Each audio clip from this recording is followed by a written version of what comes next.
කවුද කරන්න කියන එක මට අදාළ නැහැ. මම කියන්නේ සභාගත රජයක්ද වෙන මොකක් රජයක්ද තියෙන රජයද මොකද්ද කියන එක නෙමෙයි. මෙන්න මේ ටික කළ යුතුයි. මම කියන්නේ වර්තමානයේ මේ ආණ්ඩුවේ ඉන්න මේ දේශපාලන 225 2009 ඉඳලා ආපු කට්ටිය මෙතන වැඩිපුර ඉන්නවා. ඒතකොට රට මෙතන අරගෙන 2009 ඉඳලා ඉන්න 2021 දක්වා ඉන්න කට්ටිය වැඩි ප්‍රමාණයක් පාර්ලිමේන්තුවේ ඉන්නවා. ඒ නිසා ඔවුන්ට යුතුයකමක් තියෙනවා. ඔවුන්ට වගකීමක් තියෙනවා. මේ රට කඩා වැටෙන්න ප්‍රධාන වූ හේතු ටික නිවැරදි කරලා දෙන එක රට ඉස්සරහට යන්න. දැන් මේ ආණ්ඩුවට කලින් ආණ්ඩුව ඇවිල්ලා යහපාලන ආණ්ඩුව කියලා කියන්නේ සාමාන්‍ය මිනිස්සු කියන්නේ යහපාලන ආණ්ඩුව කියලා. මාධ්‍ය කියන්නේ යහපාලන ආණ්ඩුව කියලා. ඒ යහපාලන කියන වචන දෙකක් නැත්තරම නැති කරා. දැන් ඉස්සරහට එන දැන් අපි හිතමු ආනන්ද මහත්තුරු අපි එකතු වෙලා අපි හොඳ ක්‍රමවේදයක් හැදුවා කියලා.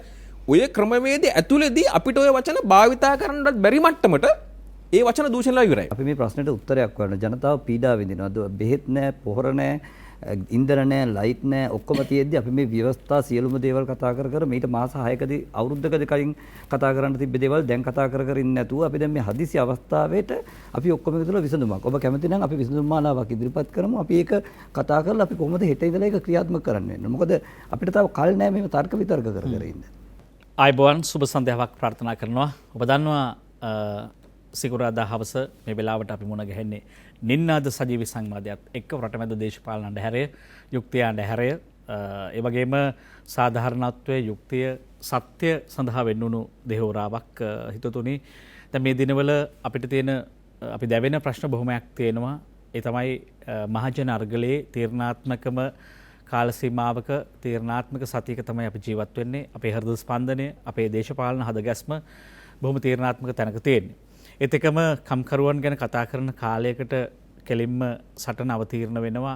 සාදුකින් පෙළන අයට දැන් ඉතින් නැගිටින්න කියලා කියනවා. හැබැයි මේ මහජන අර්ගලයේ කම්කරු ජනතාව විතරක් නෙවෙයි සියලු පාර්ශවයන්, වෘත්තිකයන් සියලු දෙනා වීදි බහින්න පටන් ගන්න තියෙනවා.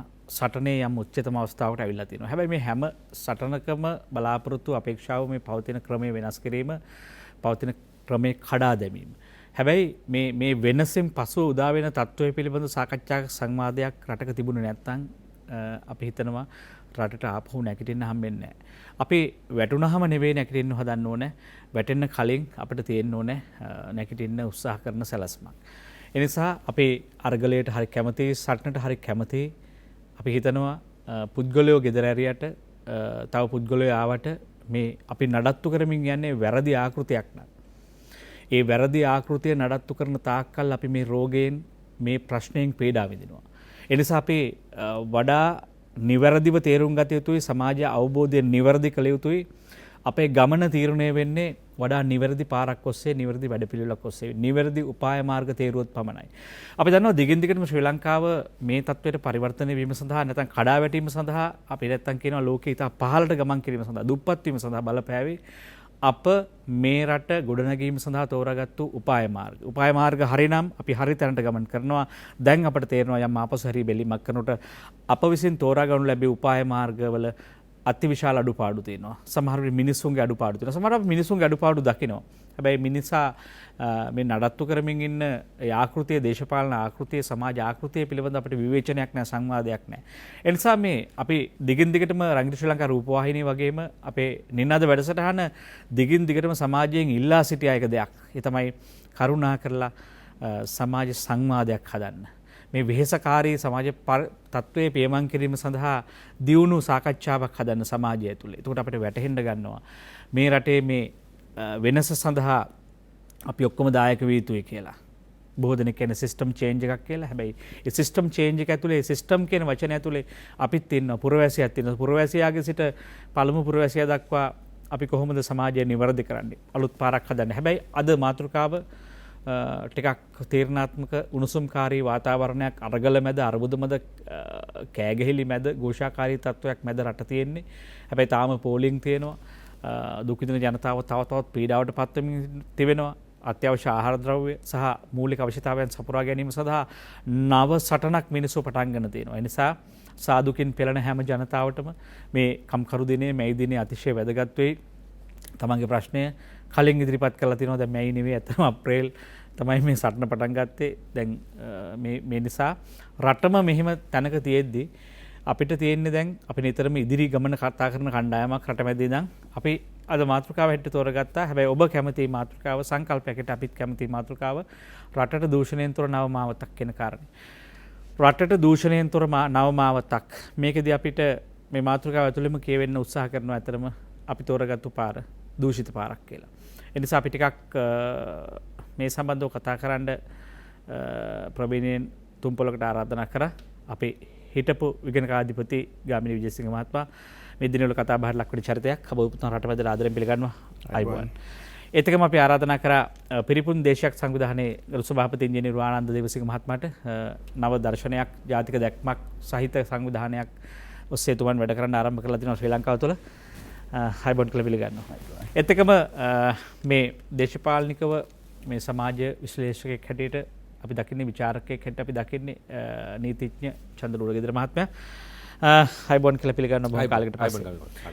අපි කැමති සංවාදයට අවතීර්ණ වන්නට අවස්ථාව ලබා දෙන්නේ හිටපු විගණකාධිපති ගාමිණී විජේසිංහ මහත්මයාට. මම මාතෘකාව ඔබට සඳහන් කළා රටට දූෂණයෙන් තොර නව මාවතක්. එතකොට අපි ඔබතුමන් මේ බොහොම පරිණතයි මේ ක්ෂේත්‍රයේ විශේෂයෙන් මූල්‍ය වෙළඳපොළ ශ්‍රී ලංකාවේ ඉතිහාසයේ ඔබතුමට අත්දැකීම් බහුල කෙනෙක්. ඒ නිසා දැන් දූෂණයෙන් තොර නව මාවතක් අවශ්‍ය වෙනවා කියන එක ඇතුලේ ආපහු කියවෙන්නේ අපි ගෙවපු ඉතිහාසයේ තම දූෂිතයි කියලා. ඒ පිළිබඳ සාක්ෂි සාධක ඔබතුමන් සතුව තියෙනවද? අපිට මේක හදාගෙන ඉස්සරහට යන්න පුළුවන්ද? ඔව් බොහොම ස්තුතියි මේ සාකච්ඡාවට කැඳෙව්වට. අපි මෙතනදී ඉතාමත්ම වැදගත් කාරණා කිහිපයක් තියෙනවා. පළමුවෙන් මම කියනවා මම මේ සම්පත්දායකයෙක් හැටියට තමයි මේකට සහභාගී වෙන්නේ. මොකද මම දේශපාලනය කරන්නේ නැහැ. මොකද දේශපාලනය කරනවා කියලා හිතාගෙන දැන් මට මඩ ගහන්න පටන් ගන්න තියෙනවා. ඒ නිසා මම දේශපාලනය කරන්නේ නැහැ. මගේ දැනුම මම බෙදා හරින විතරයි මේ කරන්න උත්සාහ කරන්නේ. එතකොට පසුගිය කාල සීමාව දෙස හරි බැලීමේදී අපිට ලොකු ප්‍රශ්නයක් තියෙනවා මේ රට ගිය මග හරිද වැරදිද කියන කාරණේ. ඒක අපි දිගින් දිගටම ප්‍රකාශ කරා මේ රට යන මාර්ගයේ වැරදි මේක නිවැරදි කරන්න ඕනේ කියලා. ඒකේ බේසික් මූලිකම සංකල්පය ගත්තාම දුප්පත්කම නඩත්තු කිරීමේ කියන ප්‍රින්සිපල් එකක් මූල ධර්මයක් පදනම් කරගෙන තමයි මේ රට ඉදිරියට පහුගිය අවුරුදු 70 ගානම ගමන් කරේ. ඒ කියන්නේ හැම වෙලාවෙම පොරොන්දු දේශපාලනය කියලා කියන්නේ. ඒතර දේශපාලකයන් හැම වෙලාවෙම මොනවාරි පොරොන්දු ටිකක් දෙනවා. ඒ පොරොන්දු ඉෂ්ට කර ගැනීමට බලාගෙන ජනතාව ඔවුන්ට ඡන්ද දෙනවා. ඒතකොට පොරොන්දු දෙන්නට ආදායම් හොයන ආකාරය පිළිබඳව ඔවුන්ට කිසි අවබෝධයක් තිබුණේ නැහැ. ඒ නිසා දිගින් දිගටම ණය අරගෙන යම් ආකාරයකට පොරොන්දු වලට මග පොරොන්දු වල ලබා දුන්නා.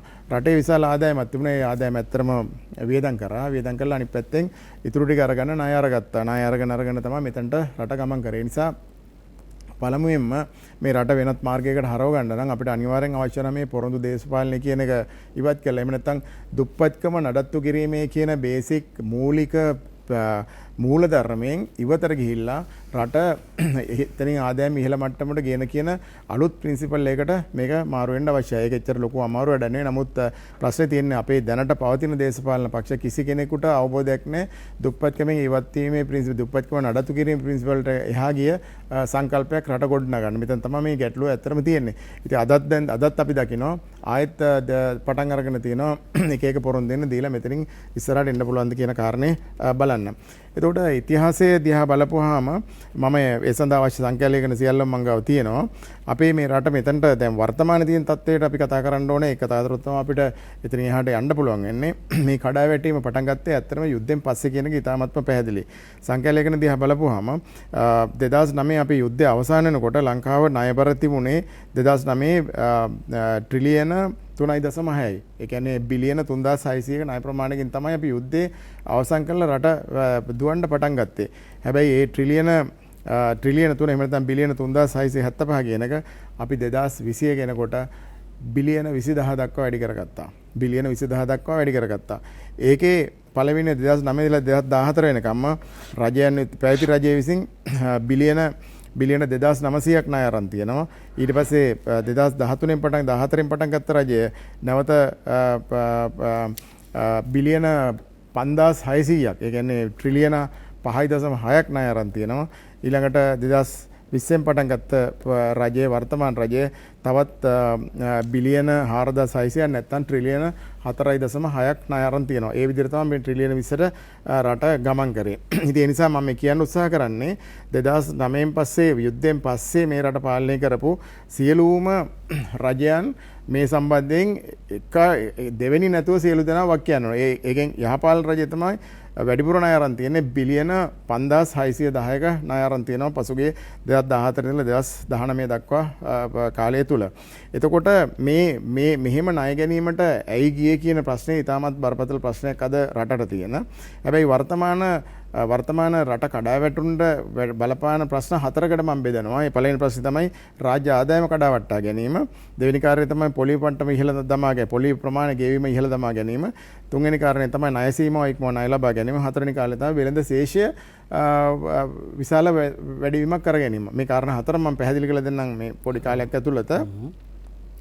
2009 යුද්ධය අවසන් වෙනකොට ලංකාවේ ගෙවන්න තුන පොලි ප්‍රමාණය තමයි වර්ෂයකට බිලියන 300යි. බිලියන 300ක් ගෙවන්න තිබුණේ. හැබැයි 2021 බිලියන 1000ක් 1018ක් ගෙවලා තියෙනවා.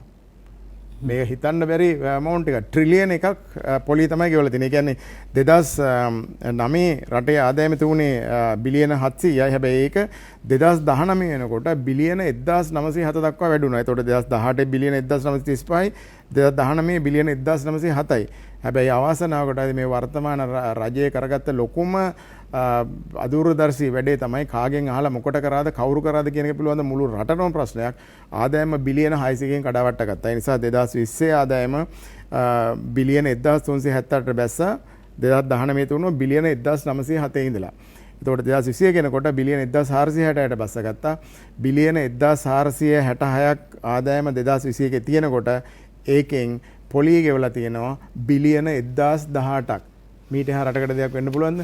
මීට එහා රටකට මොනවත් වෙන්න පුළුවන් කමක් නැහැ. එතකොට ඒ කියන්නේ 2009න් පස්සේ මේ අදූර දර්ශී ලෙස ණයගත්ත සියලුම දෙනා මේකට වක් කියන්න ඕනේ කියලා මම මේකයි කියන්නේ. සමහරු දැන් මාර විදියට එන්ජොයි කරනවා මේ වර්තමාන තත්ත්වය දිහා බලලා අපි නෙමෙයි මේක කරේ කියලා. නමුත් කාටවත් කියන්න පුළුවන් කමක් නැහැ. ඒක දිගින් දිගටම ඔවුන් හැම වෙලාවෙම ලංකාව ණය අරගන්නේ ග්‍රේස් පීරියඩ් ඇතුළේ. ඒ කියන්නේ අවුරුදු 5කින් පස්සේ තමයි මොකක් කළාට ගෙවන්න පටන් ගන්න. ඒ නිසා මේ පහුගිය කාලේ දිගටම ගත්ත ණයවල පොලිය සහ වාරික තමයි මේ දැන් ගෙවන්න සිද්ධ වෙලා තියෙන්නේ. ඒ තත්ත්වයට අරන් ආවා. ඒ වගේම තමයි මේ ආදායම් ටික ඔක්කොම මේ පොලි ණය ගැනීම විදියට වැඩි වුණා. ඊළඟ වැදගත්ම කාරණේ තමයි වෙළඳ ශේෂය. වෙළඳ ශේෂය අපිට පුළුවන් වුණා 2009 ඒ කියන්නේ යුද්ධය තියෙන කාලේ යුද්ධය වෙනකන් බිලියන 5කට සීමා කරගන්න. ඩොලර් බිලියන 5කට සීමා කරගන්න. ඩොලර් බිලියන 5 කියලාගෙන අපිට දරා ගන්න පුළුවන් මේක අපි දිගටම අරන් ඇවිල්ලා තුන. ඒකට අපිට එන ආදායම් වලින් අපි ඒක ගෙවලා සෙටල් කරගෙන මොකද විදේශෙන්ම බේද්‍රව්‍ය ගෙන්නන එක ඊළඟට අපිට වාහනයක් ගෙන්නන එක එහෙම නැත්නම් ඒ වගේ අපිට මැෂිනරි ගෙන්නනවා අපි ගවන්න නැතිව අපිට ගෙන්න ගන්න වෙනවා. එතකොට මේක අනිත් පැත්තට හැරෙනවා. හැබැයි ඒක අපිට හම්බ කරලා ගෙවන්න පුළුවන් මට්ටමේ තිබුණා. හැබැයි 2010න් පස්සේ අවාසනාව කියන්නේ මේක බිලියන 10 දක්වා වැඩි කරගත්තා. හරි 2010 ඉඳලා මේ වෙනකන් බිලියන 9 බිලියන 10 රේට් එකේ තමයි ගියේ. ඒ වෙනස තමයි මේ අල්ලන්න බැරි වුනේ. එතකොට කාරණා පළවෙනි එක ආදායම කඩාවට්ටා ගැනීම, දෙවෙනි එක පොලි ප්‍රමාණය විශාල වශයෙන් ඉහළ දමා ගැනීම සහ පොලි කියන හිතන්නේ නැතුව ණය ගැනීම. ද ලංකාව මම හිතන්නේ ලෝකයේ කිසිම රටක් වාණිජ ණයක් කරන්නේ හයිවේ එකක් හදන්න. මම හිතන්නේ ලංකාව විතරයි ඒක කරලා තියෙන්නේ. හරි. සෙන්ට්‍රල් හයිවේ එක ගන්න වාණිජ ණයක් ගත්තේ. වාණිජ ණයක් කියන්නේ අවුරුදු 3-4න් ගෙවන්න පටන් ගන්නවා. පාර හදලා ඉවරනවා අවුරුදු 15ක් යනවා. එතකොට පාරෙන් ආදායමෙන් ඉස්සෙල්ලා පාරේ ණය ගවන්න පටන් ගන්නවා. ඉතින් මේ වගේ කිසි තේරුමක් නැති හරිම අසික්කිත විදියට තමයි ලංකාවේ ණය වැඩ පිළිවෙල පාවිච්චි කරේ. මෙන්න මේකේ ප්‍රධාන හේතුවක් ඇටියට තමයි මේ වැඩේ වුනේ. ඊළඟට මේ ප්‍රශ්නේ අනිත් පැත්තට බලපෑවා. අපි ඉදිරියටද කතා කරමු. දැන් එතකම දැන් ප්‍රශ්නයක් තියෙනවා. ප්‍රශ්නට හේතුත් ඔබතුමන්ට කියන්න වෙයි පැහැදිලිවම මෙන්න මේ රෝගය ඇති වුණේ මෙන්න මේ වැරදි පුරුදු නිසා කියලා. අපි පළමු වටේ අවස්ථාව ලබා දෙනවා අපේ ඉංජිනේරු ආනන්ද දේවසිංහ මහත්මයාට. දැන් ඔබතුමා දකින්න හැටියට මේ අර්බුදය ඉතාම තීරණාත්මක තැනකට සංක්‍රමණය වෙලා තියෙනවා. දැන් මුලින් මේක පටන් ගත්තේ ඇත්තටම ආර්ථික ප්‍රශ්නයක් වගේ පදනම් කරගෙන ඩොලර් නෑ පෝලිං හැදිලා තියෙනවා. හැබැයි දැන් ඒක මේ සුළි කුණාටුවක් වගේ ක්‍රමයෙන් කැරකිලා දැන් ඒක දේශපාලන කුණාටුවක් බවට පත් වෙලා දැන් අද වෙනකොට තීරණාත්මක තැනක රට තියෙනවා. මේ අග්‍රාමාත්‍යවරයා අස් වෙනවද, ජනාධිපතිවරයා ආපහු යනවද, මේ කණ්ඩායම යනවද, 225 මේ පා දෝන්නද වයි කියන තැනක ඇතුලේ මේ රට දෝලණය වෙනවා. ඒ නිසා මිනිස්සු කෝපයෙන්, උද්වේගයෙන්, ද්වේෂයෙන් කෑ ගහන්න පටන් අරන් තියෙනවා.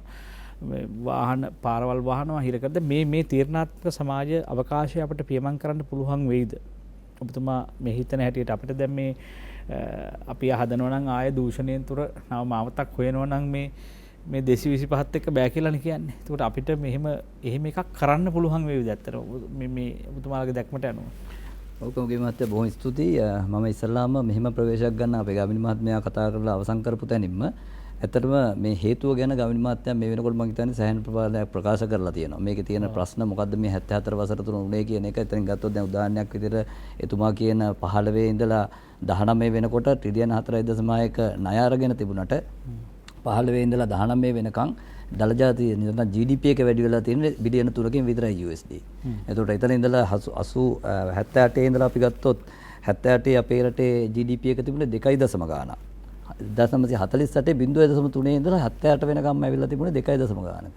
78න් පස්සේ 94 වෙනකම් මම හිතන්නේ අපේ කියන එක්සත් ජාතික පක්ෂයේ රජයේ තියෙන කාලෙන් පස්සේ GDP එක 11.7කට වැඩි වුණා. 2002 වෙනකොට 16ට ආවා. මම මේ දල වශයෙන් කියන්නේ. ඊට පස්සේ 2002 ඉඳලා 2009 වෙනකම් 80ට ආවා. එතනින් පස්සේ තමයි මේ පොඩි පොඩි ගණන් වලින් වැඩි වෙන්නේ. 2015 ඉඳලා 19 වෙනකම්ම බිලියන 3යි වැඩි වෙලා තියෙන්නේ. ඉතින් ඒ නිසා මේ වෙනකොට අපිට තියෙන තත්ත්වය ගත්තාම ඒක අපි නැවත අර තුවාලේ පාර බලන්න දෙයක් නැහැ. මේ කට්ටිය ෆේල්. ඒ ෆේල් වුණ හින්දා තමයි ජනතාව අද පාරට බැස්සේ. ඒතකොට ජනතාව පාරට බැහැලා තියෙනවා නම් අපි දැන් ඒක ගැන නැවත වග විභාග කරනවට වැඩිය අපි කතා කළ යුතුයි දැන් කොහොමද මේකෙන් ගොඩ එන්නේ. මේකෙන් ගොඩ එන විදිය තමයි අපි කතා කරන්නේ. ඒක අපි බලාපොරොත්තු වෙන්නෙම ඒකයි. ඒතකොට මමත් යම්කිසි කාල සීමාවක ඉඳලා මේ ප්‍රශ්නේ දැක්කා. අපි දැකලා කතා කරමින් එදා අද ගෝට ගෝ හෝම් කියන එකට අපි 2019 දී ගෝට බී හෝම් කිව්වා. එයා එන්න එපා මේක කරන්න බෑ කියලා අපි කිව්වා. අපි ඉදිරිපත් කරා යම් මිතික්‍රම වේදයක් සිස්ටම් චේන්ජ් එකක්. හැබැයි ජනතාව එදා වෙනකොට ඒක පිළිගන්න සූදානම් වුණේ නැහැ. අපි ජනතාවට ඒක දෝෂාරෝපණයක් කරන්නේ නැහැ. නමුත් ඒ පිළිගනොගත්තු ජනතාව අද පාට බැහැලා තියෙනවා. ඉතින් මම දකිනවා මේක ලොකු ජයග්‍රහණයක්. මේ ජයග්‍රහණයේ ගෞරවය දෙන්න ඕන අපි ගෝඨාභය රාජපක්ෂ මහත්මයාට. ගෝඨාභය රාජපක්ෂ මහත්මයා ලොකු පෙරලියක් රෙවොලූෂන් එකක් කරා. ඒ කියන්නේ මේ පෞල්වාදයේ මේ දේශපාලන සංස්කෘතිය මේ දූෂණයට එරෙහිව ජනතාව නැගිට්ටුවේ එතුමා ඒ දේ කරලා දුන්නා. දැන් තියෙන්නේ අපිට ඒ දුන්න දේ හරියාකාරව කළමනාකරණය කරලා රටේ වාසිය අරන් දෙන්න. ඉතින් මම හිතනවා මේ වෙලාවේදී පාරට බැස්ස ජනතාව අර්ගලයට ආපු කට්ටිය තරුණයෝ ඒ කට්ටිය මේ වෙලාවේදී ආවේ ස්වේච්ඡාවෙන්.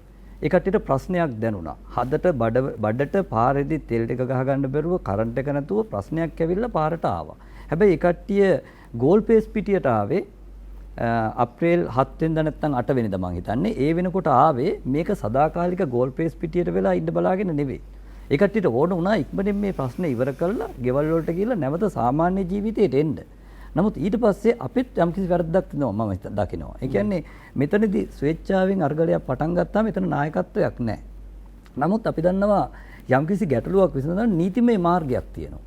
අපි කියලා පාරේ උද්ඝෝෂණ කරා කියලා පෙත්සම් අත්සම් කරා කියලා කෑ ගැහුවා කියලා ඒ ප්‍රශ්නේ විසඳෙන්නේ. හැබැයි ඒකට උත්තේජනයක් ලැබෙනවා. ඒ උත්තේජනයේ තුල ප්‍රශ්න විසඳන ක්‍රමයක් අපි හොයාගන්න ඕන. ඒ හොයන විදිය කරන්න ඕනේ විද්වත්තු. මොකද මෙතන නායකත්වයක් නොතිබුණු ඉඳා විද්වත්තු අර ස්වේච්ඡාවෙන් නැගිටපු මිනිස්සුන්ට උදව්වක් විදියට විද්වතුන් කියන පිරිස එකතු වෙලා මේ ඒ කාර්යභාරය කරලා දෙන්න ඕනේ. ඒ කාර්යභාරය කරලා මේ ජනතාව ඉල්ලන දේ අපිත් ඉල්ලන දේ ඉෂ්ට කර ගැනීම මේ පාර්ලිමේන්තුව තුලින් හරි නීති පද්ධතිය තුලින් හරි කරන්න ඕන. එතන යම්කිසි ප්‍රමාදයක් සිද්ධ වුණා. ඒ ප්‍රමාදය නිසා ජනතාවට සිද්ධ වෙලා තියෙනවා අද අප්‍රේල් මාසේ 29 වෙනිදා වෙනකොට තාමත් ඒ සටනේ ඉන්න. අපිට ආවේග පමණක් ප්‍රමාණවත් නැහැ මේ ප්‍රශ්නේ විසඳන්න. එතකොට විද්වතුන් විදියට මේ වෙලාවේදී අර කාර්යභාරයේ කොටසක් ස්වේච්ඡාවෙන් කළ යුතුයි. ඒක තමයි අපි පිරිපුන් සංවිධානයේ විදියට පටන් අරගෙන තියෙන්නේ. අපි කරන්නේ ඒක. සහ ප්‍රධාන වශයෙන් අපිට විමසන්න තියෙනවා විභාග කරන්න තියෙනවා මේ ඒ අර පටන් ගත්තු සිවිල් සමාජයේ අර්ගලයේමද දැන් තියෙන්නේ. ඒක ඇතුළට දිය වෙලා නැද්ද වෙනම රාජ්‍ය සංවිධානවල න්‍යාය පත්‍ර එහෙමත් නැත්නම් දේශපාලන පක්ෂවල න්‍යාය පත්‍ර ඇතැම් අයට මේක අනුග්‍රහක දායකත්වය ලබා දීම මුහු වෙලා නැද්ද? ඒවා සම්බන්ධව මොකද නිතරම කියන්නේ අර්ගලය ඇතුලේ දැන් අපි කියන්න ඕනේ මෙන්න නිවැරදි ප්‍රතිපත්ති කියන්න එපා දැන් ගෝටා ගෝ හෝම් කියන එක සාමාන්‍ය සංකල්පයක්නේ. ගෙදරට ගියාම ඒකට කාට හරි එන්න කියන්න එපා. අපි එක්කෝ අල්ලපු රට එක්කනට එන්න කියන්න ඕනේ නැත්නම් තව පක්ෂයක එක්කනට එන්න කියන්න. දැන් මේක දැන් නිතරම කියන්නේ අපි මේ විසඳන පාර කිව්වේ නැත්තම් මේක හරියට මේ ඇහිඳ ගන්න කෙනාට මාරු කරගන්න පුළුවන් චෙක් පතක් වගේ. මේ රණ්ඩු වෙලා ඇහිඳ ගන්න කෙනාට මේ අරගලේ නිසා මේ ඓතිහාසිකව අපිට මේ වගේ උදාහරණ තියෙනවා. මේක දැන් භයානකම තත්ත්වයේ තියෙන මේක හර්තාලයක් බවට වර්ධනය වුණොත් මේ සුළි කුණාටුව ටිකක් බරපතල වුණොත් මේ අපේ රටට එහෙම හොඳ ඉතිහාසයකුත් නෑනේ. කළු පැල්ලම් ගොඩක් තියෙනවා විශේෂයෙන් කළු ජූලිය සම්බන්ධව 89 සම්බන්ධව කාලේ. තරුණයා මේ ආවේගය පාවිච්චි කර ඇතැම් න්‍යාය පත්‍ර බලගන්නවන්න. නිසා මේක හරි බරපතලයි රටක් අර්බුදයට නේ. අපි හැබැයි කතා කරන්න බොහෝ දේවල් තියෙනවා මේ ශාස්ත්‍රයේ. අපිට ඒකට දැන් චන්ද්‍ර මහත්මයා දැන් අපිට මුලින්ම මා කැමති අර සටන් පාටය මේ ටිකක් උදාහරණයක් ගන්න. දැන් ගෝටා ගෝ හෝම් කියන එක හොඳයි. එතන අපිට කවුරු හරි ගිහිල්ලා මේ ප්‍රශ්න විසඳන අපිත් හරි කැමතියි. හැබැයි එහෙම යන්න පුළුවන් ද? දැන් එකක් තමයි දැන් ඒ වගේ ගෝටා කම්හිය කියලා නෙවෙයිනේ අපි වාඩි කරෙව්වේ. මේ රටේ කිසියම් ව්‍යවස්ථාවක් තියෙනවා, නීති පද්ධතියක් තියෙනවා.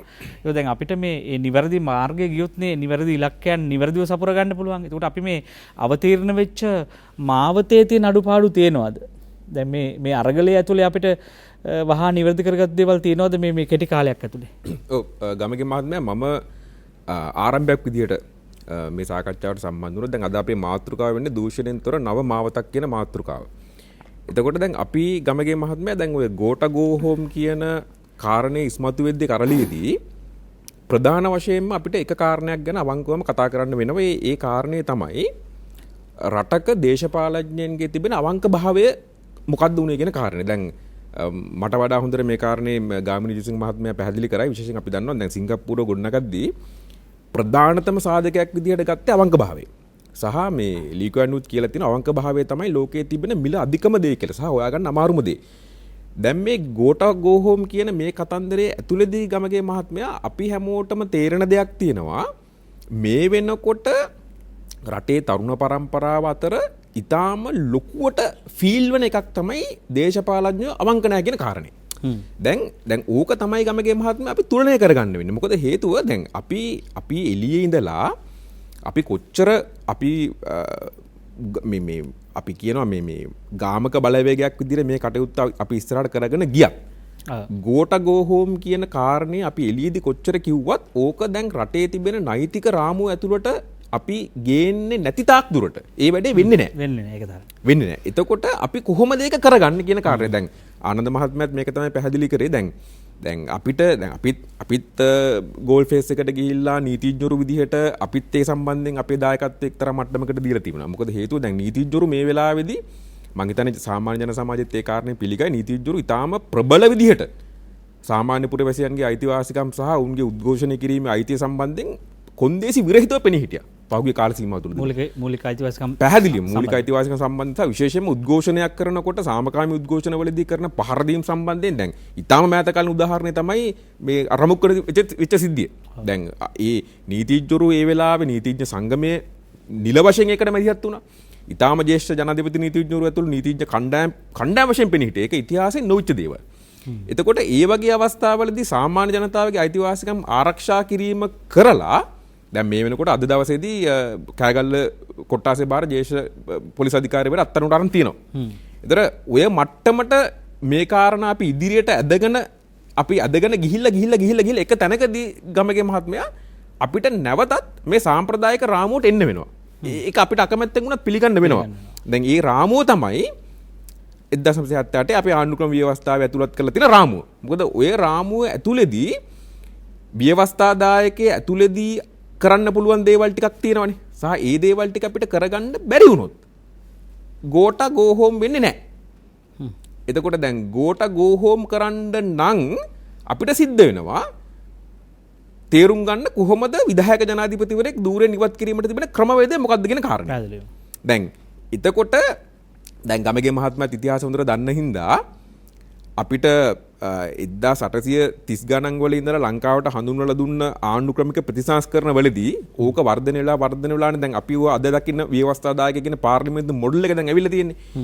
එකම එක අවස්ථාවයි ගමගේ මහත්මයා ඒ කියන්නේ ව්‍යවස්ථාදායකය කියලා හඳුන්වලා දුන්න නෛතික සීමාවලින් එළියට ගිහිල්ලා මිනිස්සු එකම එක අවස්ථාවකදී තමයි අලුත් ආණ්ඩු ක්‍රම ව්‍යවස්ථාවක් සම්මත කරගත්තේ 1972 දී. ඔව් යන්න. ජාතික රාජ්‍ය සභාව කියන එක අපි පිහිටව ගත්තේ එතෙක් සම්මත වෙලා තිබිච්ච ආණ්ඩු ක්‍රම ව්‍යවස්ථා රාමුවලින් එළියට අවිල්ලා. අපි ඒකනේ කියන්නේ 1972 තමයි හරි විදිහට අපිට නිදහස හම්බුන අවස්ථාව කියලා. අපි කියන්නේත් ඒකයි. මොකද හේතුව ඒක මේ වෙනදා රැස්ුනේ තැනත් නෙවෙයි රැස්ුනේ වෙනම තැනක රැස්වලා තමයි ඒක සම්මත කරගත්තේ. දැන් අපිට ගමගේ මහත්මයා ඒ විදිහට මේ වෙලාවේ වෙනම තැනක එකතු වෙලා අලුත් ආණ්ඩු ක්‍රම ව්‍යවස්ථාවක් හදාගෙන එහෙම අපිට කරන්න බෑ. ඒක අපිට තේරුම් ගන්න වෙනවා. සාමාන්‍ය පුරවැසි විදිහට අපිට තේරුම් ගන්න වෙනවා. සහ මේ පුරවැසි අරගලයේදී විවිධ කණ්ඩායම් විදිහට අපි අරගල කරන මේ අපි හැමෝම තේරුම් ගන්න ඕනේ. ඒතර ඕක තේරුම් ගන්නකොට ආණ්ඩු ක්‍රම ව්‍යවස්ථාවේ පැහැදිලිව කියලා තියෙනවා ජනාධිපතිවරයෙක් පත් වුණාට පස්සේ ඒ ජනාධිපති ධූරය හිස් වුණා කියලා අලුතෙන් ජනාධිපතිවරණ එන්නේ නැහැ. ඒක අපිට තේරුම් ගන්න වෙනවා. දැන් අපි හිතනවා නම් ගෝඨාභය රාජපක්ෂ මහත්මයා හදිස්සියේ මිය ගියොත් අපි නිකන් සංකල්පයක් විදිහට ගත්තොත් අද මැරෙනවා. අපි හිතමුකෝ. අද මැරෙනවා කියලා හිතුවොත් ලබන මාසේ අලුත් ජනාධිපතිවරණයක් එන්නේ නැහැ. එතකොට සිද්ධ වෙන කාරණේ තමයි ජනාධිපති ධූරය හිස් වෙන්න පුළුවන් ආකාර කීපයක් තිබෙනවා. ජනාධිපතිවරයාට තමන්ගේ ඉල්ලා අස්වීම කතානායකට දීලා අස් වෙන්න පුළුවන්. ඉල්ලා අස් වෙන්න පුළුවන් ගැටලුවක් නැහැ. ජනාධිපතිවරයා ස්වභාවික මිය යන්න පුළුවන්. ගැටලුවක් නැහැ. ජනාධිපතිවරයා පෙස්සමක් මගින් ජනාධිපති ධූරය අහුසි කරන්න පුළුවන්. ජනාධිපතිවරණයට පත් වෙන කෙනා ජනාධිපතිවරණ මැතිවරණ ප්‍රකාශයට පත් කරපු දවසේ ඉඳලා සති දෙකක් ඇතුළත ධූරය බාර ගන්න නැතුව හිටියොත් ජනාධිපති ධූරය හිස් වෙනවා. ඊට අමතරව දෝෂාභියෝගයක් ගෙන ජනාධිපති ධූරය හිස් කරන්න පුළුවන්. ඔය අවස්ථා ටික විතරයි ආණ්ඩු ක්‍රම ව්‍යවස්ථාවේ කියලා තියෙන්නේ ජනාධිපති ධූරය හිස් වෙන විදි. දැන් ඔය ඇතුළට අපි දැන් ඔබ ගන්න ඕනේ තේරෙන භාෂාවෙන් කිව්වොත් ගෝඨා ගෝ හෝම් කියලා අපි කියනවා නම් මොන කාරණේ යටතේද දැන් ජනාධිපති ධූරය හිස් කරගන්නේ කියන එක. ඔව්. දැන් එහෙම නැතුව ඔක හිස් වෙන්නේ නැහනේ. ඔක අපි තේරුම් ගන්න එපා. එතකොට ඔන්න උතනදී අපි ගාමක බලවේගයක් විදිහට අපිට සිද්ධ වෙනවා කොහොම හරි පාර්ලිමේන්තු ක්‍රියාදාමයකට ඉන්න ඔලුගෙඩි ටික තල්ලු කරගෙන යන්න. දැන් අපිට පේන සීමාවේ අපිට උදාහරණයක් තියෙන 1991 නේ ප්‍රේමදාස මහත්මයාට විරුද්ධව ගෙන ආපු දෝෂාභියෝගය. ඔච්චර අපිට පේන සීමාවේ දෝෂාභියෝගයක් ගෙනල්ලා තියෙන මේ ඉතිහාසෙම. ඒකෙදිත් ඔය මට මතක විදිහට මොහොමඩ් වගේ නමක් තියෙන කතානායකවරයෙක් හිටියේ මම වැරදි නම් ගාමිණී මහත්මයා මම නිවැරදි කරයි මට වඩා ජ්‍යෙෂ්ඨයෙක් නිසා ඉතින්ෙදිත් අස්සම් කරා 113කට වැඩි ප්‍රමාණයක් අස්සම් කරා හැබැයි ඊට පස්සේ ප්‍රේමදාස මහත්මයා පාර්ලිමේන්තුව වාරවසාන කරාට පස්සේ මොකද කරේ ඊට පස්සේ පාර්ලිමේන්තුව රැස් වෙනකොට අස්සම් කරපු කට්ටිය කිව්වා මේ මගේ අස්සන නෙවෙයි මම අස්සම් කරේ නැහැ හොම් එකට කියලා ඒක එහෙම යට ගියා එතකොට ඒ මොකද ඉච්චරකට බලතල තිබුණා මේ විධායක ජනාධිපති ධූරේ වටේ දැන් අපි ඕකත් තේරුම් අරගෙන කොහොමද දෝෂාභියෝග යෝජනාවක් ගේනවා නම් ගේන්නේ. දැන් ඒක අපිට ගේන්න බෑනේ ගමගේ මහත්මයා. ඒක ගාමිණී මහත්මයාටවත් ආනන්ද මහත්මයාටවත් ඔබතුමාටවත් මටවත් කාටවත් ඒක ගේන්න බෑ. එතකොට ඒක ගේන්න පුළුවන් පාර්ලිමේන්තුවට විතරයි. එතකොට නැවත වතාවක් කවුද පාර්ලිමේන්තුවේ ඉන්නේ? නැවත වතාවක් පාර්ලිමේන්තුවේ ඉන්නේ අපිට කිසිදු විශ්වාසයක් නැති අපිට යලි යලිත් අවංක නෙවෙයි කියලා යලි යලිත් තහවුරු වෙන මේ മന്ത്രിවරු 225 තමයි ඉන්නේ. එතකොට ඔය മന്ത്രിවරු 225 ඇතුලෙන් අපිට දෝෂාභියෝග යෝජනාවක් ගේයි කියලා අපිට හිතන්න පුළුවන් ඉඩ හරිම අඩුයි මේ වෙලාවේ. මොකද අපිට දැන් එකම එක විකල්පයක් විදියට අපිට දැන් බලා ගන්න පුළුවන් මේක මම මෙන්න මේක දකිනවා ගමගේ මහත්මයා මේ ගෝඨා ගෝ හෝම් කියන මේ concept එක ඇතුලේදී ආපු හොඳක් තියෙනවා. ඒ හොඳ තමයි මෙච්චර කාලයක් මම ආනන්ද මහත්මයාත් එක්ක වැඩසටහන කලින් මේ කතා කරා මෙච්චර කාලයක් ගමේ තරුණ තරුණියෝ ගමේ දේශපාලඥයා තමන්ගේ දිස්ත්‍රික්ක දේශපාලඥයා ප්‍රශ්න කරන්න ගියේ නැහැ. පොඩි බියක් වගේ දෙයක් තිබ්බා. මන්ත්‍රීනේ පොලිසිය දෙන්නෙක් විතර ඉන්නවා ගේ ඉස්සරහා පොඩි එහෙම එකක් තිබ්බා. ලොකු වාහනයක V8 එකක් යනකොට පොලිසිය දෙතුන් දෙනෙක් යනකොට තව කැබ් එකක් පිටිපස්සෙන් යනකොට නිකන් මේ පොඩි බයක් තිබ්බනේ. හැබැයි ඔය බය දැන් නැත්තරම නැති වෙලා ඉවරයි. සමානාත්මකතා ටිකක් ආවා මිනිස්සු ටිකක් ආවා. දැන් නියමටව දැන් V8 එකක් නිකන් පාරේ නිකන් වෘත්තිකෙක් V8 එක ගියා. හරිද දැන් අපි හිතමුකෝ දැන් ආනන්ද මහත්මයා V8 එකක් අරන් යනවා කියලා. ආනන්ද මහත්මයා දේශපාලන දුන්නා දැන් මිනිස්සු V8 එකක් දිහා බලන්නෙත් නිකන් මේ පොඩි නිකන් පිළිකුලකින් තරහකින් මෙයා මේ മന്ത്രി කෙනෙක් වෙන්න ඇති වගේ එහෙම තැනකට ආවා. මොකද මම දකිනවා පුරවැසියා එක්තරා මට්ටමකට ශක්තිමත් වුණා දැනුමෙන් සහ මේ අපි දැන් කොහොමද කියනවනේ ගමගේ මහත්මයා ටීම් එකක් එක්ක යනකොට බය නැති වෙන මිනිස්සුන්ගේ කණ්ඩායමක් විදිහට යනකොට බය නැති වෙනවා. දැන් ඔය කණ්ඩායමක් විදිහට මේ පුරවැසි අරගලේදී මිනිස්සු ඉඳලා තරුණයෝ ඉඳලා මේ වෙනකොට ඉදිරියේදී මට හිතෙනවා ඊළඟ මැතිවරණවලදී මේක අපි උත්සාහ කරමු මේක එක්තරා මට්ටමකට මේ ඔලුගෙඩි ගානකට ගේන්න. හැබැයි මම හිතනවා පුරවැසියන් විදිහට දැන් මේ වෙනකොට ඉහළ රාජ්‍ය නිලධාරීන් ප්‍රශ්න කරන තැනට ඒගොල්ලෝ දියුණු වෙලා තියෙනවා. පාර්ලිමේන්තු මන්ත්‍රීවරු ඇමතිවරු පන්න ප්‍රශ්න කරන තැනට මේ මිනිස්සු අවිලා තියෙනවා. ඔව් හැබැයි ඊටම වැදගත් කාරණයක් ඔබතුමා ගේන්නේ. හැබැයි චන්ද්‍ර මහත්මයා ඒකදී අපිට අවදානම් දෙකක් තියෙනවා. එකක් තමයි මේ නිවැරදි ක්‍රමයේද තමන්ගේ අයිතිවාසිකම් පාර්ශවය කතා කරන්නේ. එහෙම නැත්නම් මේ දැන් තව කෙනෙකුට දැන් එහෙම වාහනයක් සැප වාහනයක් එන දැක්කහම ඒ තමන් අත්විඳින්න බැරි දේ සම්බන්ධව ද්වේෂයක් එනවා. කියන්නේ මේ පන්තියේ තව කට්ටියක් සැප විඳිනවා, තව කට්ටියක් දුක විඳිනවා. ඒතර මේක පිටින් අවුස්සනවා. පේන්න බලට සැප නැහැ, අන්න සැප තියෙනවා. ඒ නිසා අපි ටිකක් මේ සමාජයට සමහර දේවල් උදාහරණයකට ඔවුන්ට මේ ඔහුගේ සීමාව. ඒ නිසා සමහරට මේ කෙනෙක් පරිණත වෙලා ඒ ක්‍රියාමාර්ගය ගන්නත් පුළුවන්, නැත්නම් විනය ඉක්මවා යන්න පුළුවන්. ඒ වගේ සිද්ධි අවසන් වෙන්න පුළුවන්. අපි මම හිතන්නේ ඊළඟ වටේදී කතා කරන්න අවස්ථාවක් තියෙනවා. අපිට විරාමයකට යන්න කාලය ඇවිල්ලා. කෙසේ වෙ නමුත් මේ උදා වෙලා තියෙන తত্ত্বය අතිශය සංකීර්ණයි සහ ව්‍යාකූලයි. හැබැයි මේ ප්‍රශ්නය අපි විග්‍රහ කර ගැනීම ඇතුලේ අපිට දේශපාලන වාසි ගොඩක් ගන්න පුළුවන්. ඒ කියන්නේ මේ පක්ෂ බලයට ගෙනීම හෝ පුද්ගලය බලයට ගෙනීම නෙවෙයි. මේක ඇතුලේ යම් ක්‍රමවේද, දියුණු ක්‍රමවේද කරා අපේ දේශපාලන ක්‍රමය ගෙනියන්න පුළුවන්. ඒ කියන්නේ ආපසු කැඳවීමේ බලය, වෙනත් රටවල තියෙන ආපසු කැඳවීමේ බලය වගේ දේවල් සම්බන්ධව සාකච්ඡා දැන් පටන් ගන්න පුළුවන්. අපි මොකද අපේ ඡන්දෙ දුන්නා, තීන්ත ටික හේදුනෙන් පස්සේ අපේ බලය ඉවරයි. අය කාලයක් බලා ඉන්න ඕනේ අපිට ඡන්දයක් එනකන්. ඒක දැන් කන්නට ගොවිතැන් කරනවා වගේ අය වැස්සක් එනකම් බලා ඉන්න ඕනේ වගේ තමයි මේ බීජ දාන. හැබැයි දැන් නෑ. සජීවී දේශපාලන, සක්‍රීය දේශපාලනට ජනතාවට මැදිහත් වෙන්න ඔන්න කාලය ඇවිල්ලා තියෙනවා. ඒක හොඳ සාධනීය ලක්ෂණයක්. අපි කතා බහ කරමින් ඉන්නේ රට දූෂණයෙන් තොර මාවතක් කරගෙන යන්නේ කොහොමද? අපි හැමෝම ආසයි. ඒක ටිකක් සංකීර්ණ කාරණයක්. ඓතිහාසිකව චාණක්‍ය යුගවල සිටන්, කෞටිල්‍ය යුගවල සිටන් අපි මේ රාජ්‍ය දේපොළ හොරා කෑම, බදු වංචා කිරීම වගේ දේවල් සම්බන්ධව කතන්දර අහලා තියෙනවා. ඉතින් එහෙම මාර්ගඵල ලැබපු කෙනෙක් නැහැ. හැමෝම හොරකමට සංවේදී ඇති අඩු වැඩි වශයෙන්. ඒ නිසා මේක කොහොමද මේ ස්වයං දමනය කරගන්නේ, අවංක වෙන්නේ, සත්භාවයෙන් මේවා කරන්නේ? අපි කතා කරලා බලමු. අපි යනවා පළමු විරාමයට රැඳින්න. ඔබ එක්වන්නේ නින්නද සජීවී සංවාදයේ සමගයි. රටට දූෂණයෙන් තොර නව මාවතක් අවශ්‍යයි. අපි හැමෝම කල්පනා කරන්නේ අලුත් රටක් අවශ්‍යයි කියලා. හැබැයි අලුත් රට හදන්නේ කොහොමද? කණ්ඩායම කට්ටිය බොහෝ දෙනෙක් කියනවා අපිට ජනාධිපතිවරයාත් එපා, අග්‍රාමාත්‍යවරයාත් එපා. ඔබලාගේ අස්වීම එනතෙක් අපි බලාගෙන ඉන්නවා. අපි මේ අරගලය දියත් කරනවා. අපි නොනවතින සටනක ඉන්නවා. ඒ නිසා ලොකු වෙනසක් අවශ්‍යයි. හැබැයි 225ම එපා කියනවා. මේක යථාර්ථයක්. ඒකට දැන් අපි මේ 225 ඇතුලේ නෙවෙයිද මේ ආය මාරු කරලා මේක හදා ගන්න ඕනේ. ඒකට අන්තර්වාර ආණ්ඩුවකට යනවා. ගිහිල්ලා මේ ප්‍රශ්නේ කෙටි කාලෙ විසඳ ගන්නවා. ඒකට ඒවා තීන්දුව කරන්න ඕනේ මේ අරගල බිමේ නෙවෙයි. අතන අරගල බිමේ අරගල කරුවා බොහෝ විට ඔහුගේ හැඟීම ප්‍රකාශ කර 225ම එපා කියන. ඒකට දැන් ගෝටා ගෝ හෝම් කියන එක ඇතුලේ තියෙන්නේ ගෝඨාභය රාජපක්ෂද මේ සමස්තයට වග කියන්න ඕනේ. ඒකට මේ අපි නඩත්ත කරපු ඉතිහාසයේ ණයගත්තු අය සහ මේ රට මෙතෙන්ට ගෙනාපු අය වග කියන්න ඕනේ නැද්ද කියලා ප්‍රශ්න ගොඩක් ඉතිරි වෙනවා. තව සමහරු කියනවා මේකට මේ ප්‍රජාතන්ත්‍රවාදී හරියන්නේ නැහැ. මේකට ඕනේ එහෙම තව ඒකාධිපති මීට වඩා එකක්. ඒ නිසා මේ වගේ සාකච්ඡා දැන් ඇති වෙමින් තිබෙනවා. දැන් තමයි ජනතාව ඡන්දෙ දීමින් ඔබට තමන්ගේ දේශපාලනය කළ යුතුයි වයි කියන තැනකට ජනතාව ටිකක් මානසික වශයෙන් පරිවර්තනය වෙමින් තියෙනවා. අපි කියන එකට ටිකක් එදා ඉඳන් කියපු වචනයක් තියෙනවා දේශපාලන සවිඥානිකත්වය ටිකක් වැඩි වෙමින් තියෙනවා. ඔහු දැන් ටිකක් සංවේදී. හැබැයි මේක ප්‍රවේශමෙන් ගනුදෙනු කරන්න ඕනේ. මිනිසුන්ට දෙන ඒ තමන්ගේ නිදහස අපි නිතරම කියනවා අනිකාට හානියක් වෙන්න බෑ කියලා. ඒ නිසා දැන් අර්ගලේදී බලෙන් ගුටි ඉල්ල ගන්නත් පුළුවන් අපිට. එහෙම හැසිරෙන්නත් පුළුවන්. ඒවා ඊතරම් අපි අනුමත කරන්නේ නැහැ මේ අර්ගලයේ සටන් විමක් කරගන්නට. දැන් අපි දැන් දෙවෙනි වටේදී අපි ඔබට අවස්ථාව ලබා දෙනවා 066 22 83 668 609 තිර දිස්වන අංකය 066 22 83 668 609 ඔස්සේ ඔබට එන්න පුළුවන් මැදිරියට. ඔබේ අදහසට වඩා අපි බලාපොරොත්තු වෙන ප්‍රශ්නේ අපිට මොකද අපි ඔබයි මායි එකතු වෙලා ඔබේත් මගේත් රට මේක අපි දෙගොල්ලොම මහන්සි වුණොත් මේ සංවාදය දියුණු කළොත් අපිට හොඳ රටක් හදාගන්න පුළුවන් එකතු වෙලා. ඒ තමයි අපි කියන්නේ හැබෑටම සිස්ටම් චේන්ජ් කියලා. කියන්නේ මේ ඒ ක්‍රමවේදය වෙනස් කරන එක.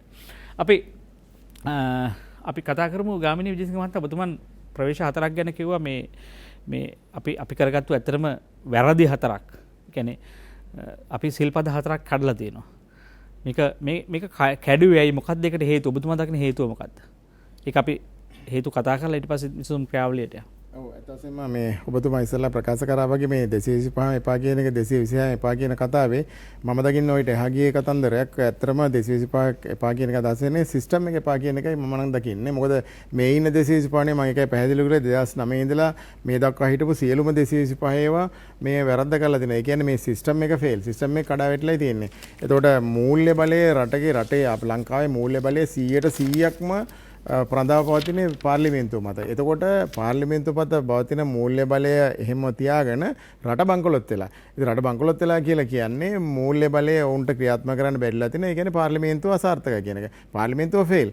ඒතර විධායක සහ ව්‍යවස්ථාදායක දෙකම ෆේල් වෙලා තියෙන්නේ. එතනදී මොකද රටක් බංකොලොත් වෙනවා කියලා කියන්නේ ඒ රටකට වෙන්න පුළුවන් ලොකුම ඩැමේජ් එක.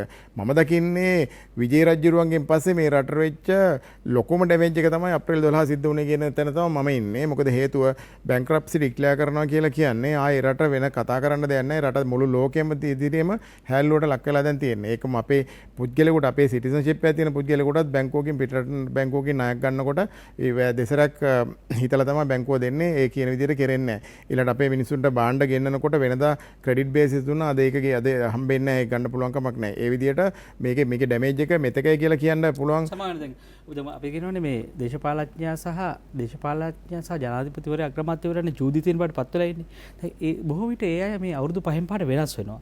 හැබැයි සමහර ආයතනවල ආයතන ප්‍රධානීන් ඉන්නවා, ලේකම්වරු ඉන්නවා, රාජ්‍ය නිලධාරීන් ඉන්නවා. දිගින් දිගටම යම් සිද්ධිවලට සම්බන්ධ. ඉතින් ඔවුන්ට මේ චෝදනාව වෙන්නේ නැද්ද? ජනතාව ඒකට ගෙදර යන්න කියන්නේ නැහැ. නෑ අනිවාර්යෙන් මම මේක ඉතාමත්ම පැහැදිලිව කියනවා. මේක අනිවාර්යෙන්ම මේ පහුගියදා කාලේ කරපු මේ අදුරදර්ශී වැඩ මුදල් අමාත්‍යාංශය මහ බැංකුව සහ ජනාධිපති ලේකම්වරයා එක්ව වෙලා කරපු දූෂිත වැඩ නිසා තමයි මෙතන තල්ලුනේ. මොකද අපිට මේක සම්පූර්ණයෙන්ම දේශපාලකයාට බරපෑම් කරන්න බෑ. දේශපාලකයා නොමග යාම සඳහා ඒකට හොඳම උදාහරණය තමයි අද මුදල් අමාත්‍යාංශයේ තියෙන මේ ලේඛන මුදල් අමාත්‍යාංශයේ බැලන්ස් ෂීට් එක ශේෂපත්‍රයේ පට්ටපල් බොරුවක්. මේක ඇතුලේ තියෙන බොරු දැක්කහම එතකොට මේ මෙතන රට කඩාවැටීම සම්බන්ධයෙන් ප්‍රධාන වකීලුව තමයි මුදල් අමාත්‍යාංශය. ඒක තමයි මුදල් අමාත්‍යාංශයේ ලේකම්වරයා, මහ බැංකුව අධිපතිවරයා, ජනාධිපති ලේකම්වරයා. මොකද ජනාධිපති ලේකම්වරයා පහු කාලේ මුදල් අමාත්‍යාංශයේ වැඩවලට ඉතා තදටම බලපෑම් කරා. ඒ නිසා ඒ ඔක්කොම කියන්නේ ඒ විතරක් නෙමෙයි. මේ රටක් ගොඩනගලා තියෙන මේ බලවත් කුළුණු ටිකක් මත. ඒ කුළුණු වල ප්‍රධාන එක ව්‍යවස්ථාදායක විධායක අධිකරණය. ඒ කියන්නේ ජනාධිපතිවරයා, පාර්ලිමේන්තුව සහ අධිකරණය. ඊට අමතරව අනිවාර්යයෙන්ම සෙන්ට්‍රල් බැංක් එක, ඊළඟට මේ විගණකාධිපතිවරයා, ඊළඟට මාධ්‍ය සම්පූර්ණ මාධ්‍ය තනිකර දේශපාලනය කරන වෙලාවේ මාධ්‍ය කුළුණ සම්පූර්ණයෙන් කඩා වැටලා තියෙන්නේ. විගණකාධිපතිවරයා කුළුණත් කඩා වැටලා තියෙනවා. මොකද ඔහුගේ ශක්තිය ගලවලා වෙනස් කරලා තියෙන. ඔහුට අවශ්‍ය දේවල් මේ හෙලි කරන්න බෑ. හෙලි කරාට ඒවා ගණ්ඩ කෙනෙක් නෑ. ඒවා ක්‍රියාත්මක කරන්න කෙනෙක් නෑ. ඒ නිසා මේ ඔක්කොම කුළුණු වල තියෙන බල ඔක්කොම තුලනේ වෙනස් කරලා තියෙන්නේ. ඒ වෙනස් කිරීමේ ප්‍රතිඵලයක් හැටියට තමයි ඒ වෙනස් කිරීම ප්‍රධාන භාගයෙන් බාර ගන්නවා විධායක සහ ව්‍යවස්ථාදායක. මොකද ඒගොල්ලෝ තමයි මේ වෙනස්කම් කරන්නේ. විශේෂයෙන්ම විධායකයේ තමන්ගේ බලයට තියෙන කෑදරකම නිසා ගොඩක් දේවල් ගලව ළඟට ගත්තා. උදාහරණයක් කිව්වොත් එහෙම පාර්ලිමේන්තුව ජනතාවම පත් කරලා එන්නේ. ඒ පාර්ලිමේන්තුව ඉස්සරහින් බලය දෙනවා ජනාධිපතිවරයාට. එතනින් කැඩුවා. ඊළඟට අධිකරණයේ තීරණයක් දෙනවා. ඒ තීරණය නිෂේධනය කරනවා ජනාධිපතිවරයා. ඒකත් කැඩුවා. ඊළඟට කමිෂන් සභාව මගින් පාලනය කරා විගණකාධිපතිවරයා. ඊළඟට ප්‍රොකියුමන්ට් සිස්ටම් ඒ ඔක්කොම ගලවලා අයිත් කරගත්තා. ඒ නිසා මේ සිස්ටම් එක තමයි ඩැමේජ් වෙලා තියෙන්නේ. ඒ නිසා මේ සිස්ටම් එක ආපහු ගොඩනැගීම අත්‍යවශ්‍ය කාරණයක් හැටියට මම දකිනවා. එහෙම නැත්නම් මෙතන ඉස්සරහට යන්න පුළුවන් කමක් නැහැ. ඊළඟ වැදගත්ම කාරණේ තමයි ගමගේ මහත්තයා මොකද මේ රට ඇත්තටම ගොඩනගලා තිබුණේ මේ මූල්‍ය රෙගුලාසි මේ ඉංග්‍රීසිකාරයෝ විසින් ගොඩනගපු මූල්‍ය රෙගුලාසි වලින් තමයි මෙච්චර කල් රට අරන් ගියේ. ඒතකොට ඉංග්‍රීසිකාරයා මේ රටේ මූල්‍ය රෙගුලාසි සකස් කරනකොට ඔහු මූලික සංකල්පයක් ගත්තා. ඒ සංකල්පය තමයි පාලකයා හොරකම් කරන්නේ, පාලකයා රට ආදරෙන් කටයුතු කරනවා කියන කන්සෙප්ට් එක. ඒ අනුව තමයි මූල්‍ය රෙගුලාසි සකස් කරලා තියෙන්නේ. ඒ කියන්නේ මූල්‍ය රෙගුලාසි ප්‍රධාන ගණන් දෙක මිලියනයකින් අවසන් වෙනවා. ඒ කියන්නේ අවසන් අදහස් වෙන්නේ ඊට එහා කොටසක අවංකව වැඩ කරනවා, කවදාවත් වැරද්දක් කරන්නේ නැහැ කියන කන්සෙප්ට් එක. හැබැයි 48 ඒගොල්ලෝ මෙතන දීලා ගිය අපේ කළු සුද්දන්ට ගිය දා ඉඳලා හොරකම් කරන්න පටන් ගත්තා. හැබැයි හොරකම් කරාට ඔවුන් නීතියටත් නැහැ. හරි ඒ නිසා නීතියටත් ඒ නිසාද මේ ඔක්කොම පහුගියදා දිගින් දිගටම මේ උසාවිය අරන් ගිය ඔක්කොම නිදොස් කොට නිදහස් ගන්න පටන් ගත්තා. ඒතර ඔය ටෙක්නිකල් එරර් කියන එකේ පිටිපස්සේ තියෙන්නේ ඔවුන් නීතියට කිරීමේ බලය නෑ. මොකද ආණ්ඩුක්‍රම ව්‍යවස්ථා මේ මූල්‍ය රෙගුලාසි වල ප්‍රධාන ගණන් දෙන මිලියනරයෙක් එහෙම නැත්නම් ලේකම්වරයාගෙන් නතර වෙනවා. හැබැයි අවාසනාවකට වගේ 78 ආණ්ඩුක්‍රම ව්‍යවස්ථාව සකස් කරනකොට ආණ්ඩුක්‍රම ව්‍යවස්ථාවේ සෙක්ෂන් 52 කියලා සෙක්ෂන් එකක් තියෙනවා. ඒ සෙක්ෂන් එකේ පැහැදිලිව කියනවා ඇමතිවරයාගේ නියෝගයන්ට යටත්ව ලේකම්වරයා ආයතන පාලනය කළ යුතුයි කියලා. අන්න තීරණ ගැනීමේ බලය ගිය ඇමතිවරයාට. හැබැයි ඇමතිවරයා නීතියටත් නැහැ. මූල්‍ය රෙගුලාසි නතර වෙනවා ලේකම්වරයාගේ. දැන් අල්ලස් සහ දූෂණ පනත වගේකින් බැයිද බල නීති දැන් මේවා කොහොම බාගෙට හදලා තියෙන්නේ. මේ පනත් දැන් අල්ලස් එකට කරන්න දෙයක්වත් නැහැ. අල්ලස් එක උපරිම පුළුවන් දෙයක් කරනවා. නමුත් පාර්ලිමේන්තුවට දාලා තියෙන අනුමැතියට. ඉතින් අනුමැතියට දැම්මට ඔබට උදව් වෙන්න පුළුවන් දැන්. ඒ වගේ ශක්තිය දුර්වල කරලානේ තියෙන්නේ. ඒ ශක්තිය දුර්වල මේ ප්‍රධාන දේ තියෙන්නේ. ඒ නිසා තමයි මම කාරණා 8ක් ගැන කතා කරනවානේ. මේ රට වෙනස් කරන්න නම් කාරණා 8ක් කරනවා. පළවෙනි දේ තමයි දේශපාලකයා නීතියට යටත් කරන්න ඕන. මොකද මම විගණකාධිපතිවරයා හැටියට පහු කියලා අවුරුදු 3ක් ඉඳලා මම දන්නවා ප්‍රාදේශ සභාවේ මන්ත්‍රී මණ්ඩලයක් විසින් කරපු වැරද්දකට විතරයි දඬුවම් නියම කරන්න පුළුවන් මේ විගණකාධිපතිවරයාට. අනිත් ඔක්කොම කිසි කෙනෙකුට විරුද්ධව මේ ඇක්ෂන් එක ගන්න බෑ. මොකද නීතිය අර අතනින් නතර වෙලා තියෙන්නේ. මොන්නේ මෙන්න මේ ඉෂුව එක නිවැරදි කරන්න. ඒ නිසා දේශපාලකයා නීතියට යටත් කරන නීති රාමුව සකස් කරන තාක්කල් ඒ නිසා තමයි සිස්ටම් චේන්ජ් එකේ වැදගත්ම දේ මම කියන්නේ ඕකයි. නීති සකස් කරන්න ඕන. නීතිය අද ජනාධිපතිවරයා මූල්‍ය වංචාවක් කරා කියලා ඔහුට විරුද්ධව උසාවියකටත් යන්න පුළුවන් කමක් නැහැ නේ. ඊළඟට ඒ ටික එහෙම්ම ගලා යනවා පහලට යනකම්ම කිසිම කෙනෙකුට විදිහට ඇක්ෂන් ගන්න පුළුවන් කමක් නැහැ. අර ලේකම්වරයාගේ නීතිය නතර වෙන ප්‍රශ්න නිසා. ඒ නිසා පළවෙනි කාරණේ හැටියට රට අපි අලුත් මාවතකට යන්න ඕන නම් දූෂණය නතර කරන්න ඕන නම් වංචාව නතර කරන්න ඕන නම් අවභාවිතයන් නතර කරන්න අවශ්‍ය නම් පළවෙනිම කරන්න ඕන දේ සියල්ලට එක නීතියක් කියන තැන හදාගන්නවා. මම දැක්කා බැරක් ඔබාමා ඇමරිකන් ජනාධිපතිවරයා පැහැදිලිව කියනවා ජනාධිපතිවරයාත් රටේ නීතියෙන් ඉවත් කරන්න බෑ. ඔහුත් රටේ සාමාන්‍ය පුරවැසියෙකුගේ නීතියට අනිවාර්යයෙන් යටත් වෙන්න ඕන කියලා. ඒ තත්ත්වය ලංකාවේ නෑ. ඉතින් ලංකාව මීට එහා වෙන්න දෙයක් නෑ. ලංකාව මේ විනාශ වෙනවා. මොකද ඔවුන් ගන්න කිසිම තීරණයකට ඔවුන් වග කියන්නේ නෑ. උදාහරණේ පොහොර නැවනේ මිලියන 6මාරක් ගෙව්වා. ගෙවපු කවුද ගෙව්වේ? මොකටද ගෙව්වේ? කවුද අනුමත කරේ? අදත් නම් කතාව මොකක් නැහැ. ඉතින් මේ විදිහට ඔක්කොම සල්ලි විනාශ වෙන්නේ. සල්ලි නැති ප්‍රශ්නේ නෙමෙයි රටේ තියෙන්නේ. එකතු වෙන සල්ලි ඉතුරු කරගන්න විදියක් නැහැ. නඩත්තු කරන්න විදියක් නැහැ. මේ ඉහළ පැලැන්තිය ඔක්කොම මේවා විනාශ කරනවා. විනාශ කරාට ඔහු නීතියට බැඳෙන්නේ නිසා ඔහු සතේකට ගණන් ගන්නෑ මේ නාස්තිය. සතේකට ගණන් ගන්නෑ මේ නාස්තිය. ඒ නිසා තමයි රටේ මේ විනාශය සිද්ධ වෙන්නේ. ඒ නිසා මේ සිස්ටම් චේන්ජ් කියන එක ඔය 225 go home කියන කතාවේ පිටිපස්සේ තියෙන්නේ පාර්ලිමේන්තුව අසාර්ථකයි. පාර්ලිමේන්තුව ෆේල්ලා තියෙන රටක් බංකොලොත් වුණා කියලා කියන්නේ බංකොලොත් වෙච්ච රටේ මූල්‍ය බිලේ දීලා තියෙන පාර්ලිමේන්තුව නම් පාර්ලිමේන්තුව අසාර්ථකයි කියන එක. ඒ නිසා පාර්ලිමේන්තුවම එපා කියන එක පාර්ලිමේන්තු සිස්ටම් එක වෙනස් කරන්න කියන එක මේ ජනතාව කියන්නේ. අපි පොඩ්ඩක් ඕන ඇරෝ ඩවුන් කරලා තමයි අපි මේක රීඩ් කරන්නේ. මේ රීඩින් එක ඇත්තටම වැරදි.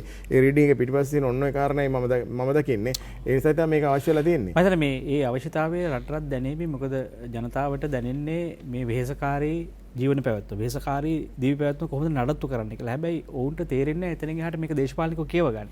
ඒකට විද්වතුන් විශේෂ මාධ්‍ය මේ වෙලාවේ රටේ උගතුන් ඒ තරුණයාට උදව් කළ යුතුයි. මෙතනින් එහාට මේ ප්‍රශ්නේ පියමන් කරන්නේ කොහොමද කියලා මඟ පෙන්වන එක විශේෂයෙන් දර්ශනයක් සපයන එක.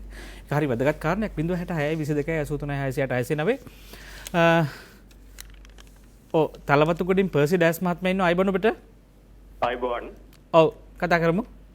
ඔව් මට ප්‍රශ්නය යොමු කරන්න ඕනේ මේ හිටපු විගණකාධිපතිතුමාට. ඔව් දැන් එතුමා දිගින් දිගටම ප්‍රකාශ කරනවා යම්කිසි දූෂණ වංචා රජයේ ආයතනවල සිද්ධ වෙලා තියෙනවා කියලා. ඔව් එතකොට මට දැනගන්න ඕනි එතුමා රාජකාරී සිටින කාලේ එවැනි වංචා දූෂණ එළි වුණා නම් ඒ සම්බන්ධව වංචා දූෂණ හොයන ආයතන වලට පැමිණිලි කරලා ඒ පිළිබඳ ක්‍රියාමාර්ගයක් ගන්න එතුමාට බලතලයක් තිබුණද නැද්ද කියන එක. ඔව් ප්‍රශ්නේ පැහැදිලි. බොහොම ස්තුතියි ඔබතුමන්ට. ඔව් ප්‍රශ්නේ පැහැදිලි. ඇත්ත වශයෙන්ම ඕක තමයි. ඔතන තමයි මම මේ ඔක්කොම කතා කරන්නේ ওই ප්‍රශ්න නිසා තමයි. මොකද විගණකාධිපතිවරයාට තියෙන්නේ තමන් කරන වාර්තා කරලා පාර්ලිමේන්තුවට වාර්තා කරන එක විතරයි. මේ කොමන්වෙල්ත් සිස්ටම් එක සකස් කරලා තියෙන්නේ ඕවට කිසි දෙයක් නොවන ආකාරයට තමයි. විගණකාධිපතියාගේ වාර්තාවල කෝටි ප්‍රකෝටි ගණන් තියෙනවා වංචා හොයාගෙන. ඒ හොයාගෙන අපිට කරන්න තියෙන එකම දේ තමයි විගණකාධිපතිවරයාට මේක ගිහිල්ලා පාර්ලිමේන්තුවට දෙන එක මෙන්න මේ වංචා ටිකක් තියෙනවා මේකට ඇක්ෂන් ගන්න කියලා. ඒතකොට කෝප් කමිටුව එකතු වෙලා ඒවා සාකච්ඡා කරනවා. ඉතින් එහාට විගණකාධිපතිවරයා කරන්න දෙයක් නැහැ. කෝප් කමිටුව සාකච්ඡා කළා මේ කියන දේවල් සාධාරණ නම් කෝප් කමිටුව මේක පාර්ලිමේන්තුවට දානවා. පාර්ලිමේන්තුවේ සාකච්ඡා කරනවා. පාර්ලිමේන්තුව සාකච්ඡා කළා පාර්ලිමේන්තුව හිතනවා මේක ඉස්සරහට අරගෙන කියලා එයා ඒක ඇටර්නි ජෙනරල්ට දානවා නීතිපතිවරයාට. නීතිපතිවරයාත් හිතනවා මේක ඉස්සරහට ගෙනියන්න පුළුවන් කියලා ඔහු තමයි නඩුව සකස් කළා උසාවියට දාන්නේ. එතකොට මේකට සෑහෙන කාලයක් ගිහිල්ලා ඒ වෙනකොට වැඩේ ඉවරලා අන්තිමට මොනවද කරන්නේ නැති වෙන්න පුළුවන්. ආණ්ඩුව වෙනස් වෙලා ගොඩක් දේවල්. ඒ නිසා ලංකාවේ විගණන වාර්තාවල තියෙන කෝටි ප්‍රකෝටි ගණන් වංචා දූෂණ එලි කරපුවා කිසිම දෙයක් ඇක්ෂන් එකට පරිවර්තනය කරගන්න පුළුවන් කමක් නැහැ. ඒ නිසා තමයි මම කියන්නේ ලංකාවට අවශ්‍ය කෝට් ඔෆ් ඔඩිට් කියන ඔඩිට් සිස්ටම් එක. මොකද ජර්මන් වගේ රටක තියෙන්නේ කෝට් ඔෆ් ඔඩිට් එක. එතකොට විගණකාධිපතිවරයාට කෙලින්ම උසාවියට දාන්න පුළුවන්. එහෙම අරව රස්සේ අදු කරගන්න නැතුව. එතකොට ඊට පස්සේ සිස්ටම් එක ක්‍රියාත්මක වෙනවා. එතනින් එහාට නීති සිස්ටම් එක. ඒතකොට ඒ වගේ දෙයක් කරන්න නැතුව මේ වගේ නලවන සිස්ටම් එකකදී ලංකාවට දුවන්න බෑ. මොකද ලංකාවේ වංචාව දූෂණය පුදුම විදිහට ඒවා ගිහිල්ලා තියෙන්නේ. ඔව් බොහොම ස්තුතියි .66 ඔබේ ගැටලුවට අවස්ථාව ලබා දෙනවා. අපි ගාමිණී විජේසිංහ මහත්මයා දැන් මේ අර්බුදය කළමනාකරණය කිරීමේ අවස්ථාවයි. දැන් මේ අප පැමිණ සිටින්නේ අර්බුදය කළමනාකරණය කරගත යුතු කාලයකටයි. දැන් මේක තවදුරටත් තරුණයාව උසිගන්වලා මේක තව පැත්තකට ගෙනියන්නත් හැකියාව තියෙනවා. ඒ නිසා ඔහු ප්‍රකෝපකාරී ලෙස හැසිරීම බලා මේකට කෙලින්ම දේශපාලඥයෙක්ගේ වත්මන් හැසිරීම බලපාන්නත් පුළුවන්. ඔවුන් කියන කතා දැන් එක්තරා දුරකට පාර්ලිමේ දැන් තියෙන බිමේ තියෙන ප්‍රශ්න ටිකක් තියෙනවා. දවසින් දවස කිසිම පාලනයකින් තොරව හිතුව ගණන් වලට වෙළඳ පොලේ හැසිරීම සිද්ධ වෙනවා. මිල ඉහළ පහළ යනවා. ඉහළ යනවා. සෑම මධ්‍යම රාත්‍රියකම කුමන හෝ භාණ්ඩයක් මිල ඉහළ යනවා. එතකොට මේ තියෙන බලශක්ති අර්බුදයේ මේ ආහාර ද්‍රව්‍ය සම්බන්ධ තියෙන අර්බුදයේ අතිශය බරපතල විදිහට බිමේ වැඩමින් තිබෙනවා. මීට සාපේක්ෂව පාර්ලිමේන්තුවේ කතා දිහා බලනකොට මේ ප්‍රශ්න වලට කිසිම අදාළත්වයක් නැති කතා පාර්ලිමේන්තුව ඇතුළේ සිද්ධ වෙනවා. ඒත් මේවා එතකොට ජනාධිපතිවරයා නිශ්ශබ්දින්දීදී අග්‍රාමාත්‍යවරයා කියනවා මං අයින් වෙන්නෙත් නැහැ ඕනනම් අයින් කරන්න වයි කියලා කතා. මේවා අතරතුර ජනතාව තවදුරටත් කුපිත වෙනවා. දැන් මේ ඒකයි මම කලින් සඳහන් කළේ මේක තාම තීරණාත්මක තැනක තියෙන්නේ කියලා. මේක මේ ඔක්කොටම කලින් අපි ක්‍රමානුකූලව කරන්න එපයි මේක. මේක ඉබාගාතේ කෑ ගහලා ආවේග තිබ්බට මේ බඩු පොඩි කරලා ගෙවල් කුඩු කරලා මේක කරන්න බෑ රට හදන වැඩේ. ඒතකොට මේ අපි සිවිල් සංවිධානයේ හැටියට පුරවැසියන් හැටියට කෙසේ මේ අර්බුදයේ පියමන් කළ යුතුද මේ වෙලාවේ? අපේ අරගලයේ කෙබඳු දිශාවකට අපි යොමු කළ යුතුද? ඔව් ගමගේ මහත්තයා ඔබ ඇත්තටම මේ වෙලාවේ ප්‍රශ්නේ හරි තැනට ගෙනාවා. මම ඉල්ලා සිටිනවා ඇත්තටම අපි දැන් මමත් දැන් මේ ළඟදී වැඩසටහන් කීපයකට ගිහිල්ලා සාකච්ඡා කරා. මම දැකපු දෙයක් තමයි අපි දැන් මේ මාස 6-7කට අවුරුද්දකට කලින් කතා කරපු දේවල්මයි අදත් කතා කරන්නේ. විද්‍යුතුන් නැවිලා. හැම මේ වෙනකොට channel කීපයක ඇති මේ වගේ හැමතැනම මේක කතා වෙනවා. නමුත් මේක හදිසි අවස්ථාවක්. මේ අවස්ථාවේදී මේවා කතා කර ඉඳලා වැඩක් නැහැ. අපි මේ ප්‍රශ්නෙට උත්තරයක් හොයන්න. ජනතාව පීඩා විඳිනවා. බෙහෙත් නැහැ, පොහොර නැහැ, ඉන්දර නැහැ, ලයිට් නැහැ, ඔක්කොම තියෙද්දි අපි මේ ව්‍යවස්ථා සියලුම දේවල් කතා කර මීට මාස 6කදී අවුරුද්දකදී කලින් කතා කරන්න තිබ්බ දේවල් දැන් කතා කර ඉන්නේ නැතුව අපි දැන් මේ හදිසි අවස්ථාවේට අපි ඔක්කොම එකතුලා විසඳුමක්. ඔබ කැමති නම් අපි විසඳුම් මාලාවක් ඉදිරිපත් කරමු. අපි ඒක කතා කරලා අපි කොහොමද හෙට ඉඳලා ඒක ක්‍රියාත්මක කරන්න වෙන්නේ. මොකද අපිට තව කල් නැහැ මේ තර්ක විතර්ක කර ඉන්න. තව ඊළඟ සතියේත් ඔබගේ වැඩසටහනට આવොත් මේ වගේම කතා කරයි. ප්‍රශ්නේ එතනමයි. ආණ්ඩුව සහ විපක්ෂ එකතු වෙලා අන්තර්වාර පාලන ගැන කතා කරනවා. ඒ කට්ටියගේ බලය තහවුරු කරගෙන කවුද අගමැති වෙන්නේ, කවුද ජනාධිපති. ඒතකොට ජනතාව එළිය කතා කරනවා. ඒ කට්ටියගේ ප්‍රශ්න විසඳන්න. මේ ප්‍රශ්න විසඳෙන්නේ නැහැ. ඒ නිසා අපි පිරිපුන් සංවිධානයේ විදිහට මේ විදිහට වැඩසටහනක මැදට ඇවිල්ලා තියෙනවා. ඒතකොට මේ මැදට ඇවිල්ලා තියෙන වැඩසටහනේ අපි ඉල්ලන්නේ සියලු විද්වතුන් මෙතෙන්ට ඇවිල්ලා මේ යෝජනාවලිය ඕකේ නම් හෙට ඉඳලා මේක ක්‍රියාත්මක කරමු. අපි ඔක්කොම එකතු වෙලා. එහෙම නැතුව ගෝල් පේස් එකට නිකන් ගිහිල්ලා එතන ඉන්න මිනිසුන්ට කණ්ඩ දීලා කූඩාරම් ගාලා තව ටික දවසකින් එතන ස්ථිර නිවාස හදලා දෙන්න හදයි. ඒක නෙවෙයි වියුත්තේ. අපි දැන් මේක විසඳන්න ඕන. අපි කියනවා මෙතුමා කියපු කතාවත් එක්කත් අරගෙන ඇත්ත වශයෙන් යථාර්ථයට මුහුණ දෙන්න ඕන. මේ පාර්ලිමේන්තුව තුල හෙට කවුරු අගමැති වුණත් මොන ජනාධිපතියවත් කවුරුවවත් මේ ගාමිණී විජේසිංහ මහත්තයා කියන යෝජනා ටික සම්මත වෙන්නේ නැහැ. සම්මත කරන්න අපිට අවස්ථාවක් ලැබිලා තියෙනවා. ඒකට අපි දැන් මෙතුමා කිව්වා වගේ පාර්ලිමේන්තුව ඇතුළට යන්න ඕන. පාර්ලිමේන්තුව ඇතුළට ඡන්දකින් යන්න බෑ කොහොමදත් විද්වතුන්ට. මේක තමයි හොඳම අවස්ථාව. අපි ඉල්ලා සිටිනවා මේ රටේ මේ වෙනකොට ජාතික ලැයිස්තුවේ മന്ത്രി ධුර 29ක් තියෙනවා. ඒ 29 ඉල්ලාස් වෙන්න. අන්තර්වාර රජයකට යමු රට හදන්න. කවුද දැන් ඇවිල්ලා ඉල්ලන්නේ? කවුද තර්ක කරන්නේ රූපවාහිනී වල ඇවිල්ලා මෙන්න මේ වැඩපිළිවෙල මම කරනවා කියලා? ඔක්කොම වෙලා මාධ්‍ය සාකච්ඡාට යන්නේ කොහොමද? මම අගමැති වුණොත් කවුද? මම විපක්ෂ නායක වුණොත් කොහොමද? කවුද? ඕක තමයි කියන්නේ. කවුද කියන්නේ මේ රටේ තියෙන මේ අර මේ කුණු කන්ද වගේ. අතන තියෙන වැල්ලම් පිටියේ තිබෙ කුණු කන්ද වගේ ණය කන්දක් තියෙනවා. මේ ඔක්කොමලා කතා කරලා IMF එකට ගිහලා ණයක් අරගෙන මේ කටේ කෑෂ් ෆ්ලෝ එක මැනේජ් කරන්නේ. කොහොමද මේ ප්‍රශ්න විසඳන කෙනෙක් කවුරුත් කතා කරන්නේ කෑෂ් ෆ්ලෝ එක මැනේජ් කරනවා කියන එක එච්චර දෙයක් නෙවෙයි. ණයක් ගෙනල්ලා අවුරුද්දක් ඇතුළත අපි කියන්නේ ඒක නෙවෙයි. මේ කුණු කන්ද අයින් කරන්න ඕන. අයින් කරලා මේක විසඳන ක්‍රමයකට එන්න ඕන. ඒකට නම් හරි පාලනයක් අන්තර්වාර පාලනයක් එන්න ඕන. ඒකට තමයි අපි කියන්නේ විද්වතුන් සිවිල් සංවිධාන නායකින් සියලු දෙනා එකතු වෙච්ච හොඳ 29ක් අර පාර්ලිමේන්තුව ඇතුළට යවන්න ඕන. යවල මේ 29 දෙනා හරහා මේ ගාමිණී විජේසිංහ මහත්මයා ඇතුළු මෙතුමාලා කියන අපි ඔක්කොම යෝජනාවලිය එකතු කරලා යෝජනාවලියක් හදලා තිනවා මේක සම්මත කරගන්න ඕන. මේ වෙලාවේ ඒක සම්මත කරගෙන අපි වැඩේට බහින්න ඕන. අපි වැඩේ කතා කරමු. එහෙම නැතුව අපි මේ නැවත අර අවුරුදු ගාණක් ඔය 15 ඉඳලා කතා කරගෙන ඉන්න මේවා ගැන කතා කරලා වැඩන්නේ. අපි කොච්චර කිව්වත් මේ කට්ටිය හෙට කවුරුත් ඔය යෝජනාව පාර්ලිමේන්තුවට ගේන්නේ නැහැනේ. එහෙනම් ගාමිණී මහත්තයා මේ කියන කරුණුවට පාර්ලිමේන්තුවට ගේන්න කෙනෙක් අපි යවන්න ඕන. යවලා ඒක යෝජනා කරලා මේ එළියේ ඉන්න ජනතාවට කියලා මේක පාර්ලිමේන්තු മന്ത്രിවරු අර මෙතුමා කියෝ වගේ බයයිනේ දැන් මිනිසුන්ට.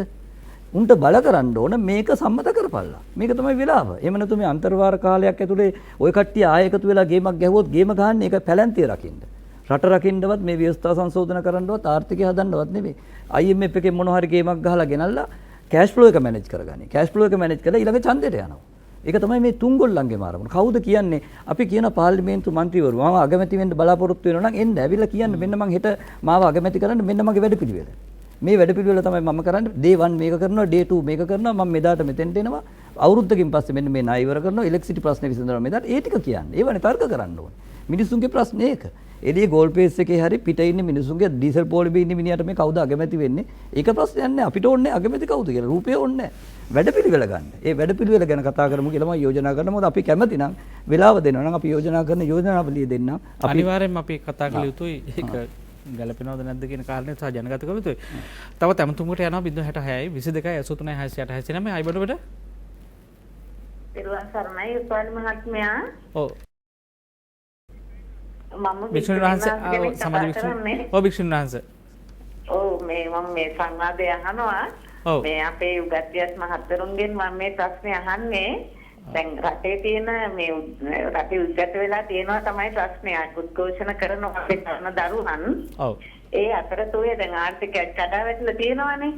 එතකොට දැන් මේ අතිරේකව මේ දැන් වැඩ වර්ජන ඊළඟට ඒ මුළු රටම එකවරම අක්‍රිය කිරීම ආදී කටයුතු වලින් මේ රට තියෙනවට වඩා තවත් අගාධයකට වැටෙනකොට ඒ සඳහා ඒ අහිමි වන ආදායමත් උපයා ගැනීම සඳහා නැවත ණය වීමේ කටයුත්තක යෙදෙන්න වෙනවා නේද කියන කාරණේ පොඩ්ඩක් මට දැනගන්න කැමතියි රටේ වියත් ජනතාව වෙනුවෙන්.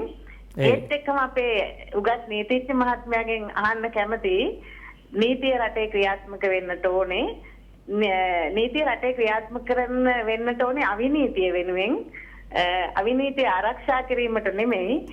ඒ වගේම අපේ තරුණ දරුවන්ගේ අරගලය හොඳයි. නමුත් ඒ අරගලය තුළ සිදුවන අර මේ නොසන්සුන් ස්වභාවයන් තුළදී ඒ අයගේ වැරදි ආරක්ෂා කිරීමට නීති ඉදිරිපත් වීම තුළින් රටේ අනාගතයට වැරදි පූර්වාදර්ශයක් නීතිය මගින් දෙනවා නේද කියන ගැටලුවත් මම ඔබතුමාලගෙන් අහන්න කැමතියි. තෙරුවන් සරණයි. ඔව් තෙරුවන් සරණයි සිට. ඉතින් අපි හැමෝටම සිව්වනක් පිරිසම මේ රටේ අනාගතයේ ගොඩනැගීමේ වගකීම දරන්න ඕනේ. අපි හැමෝම පුරවැසියෝ.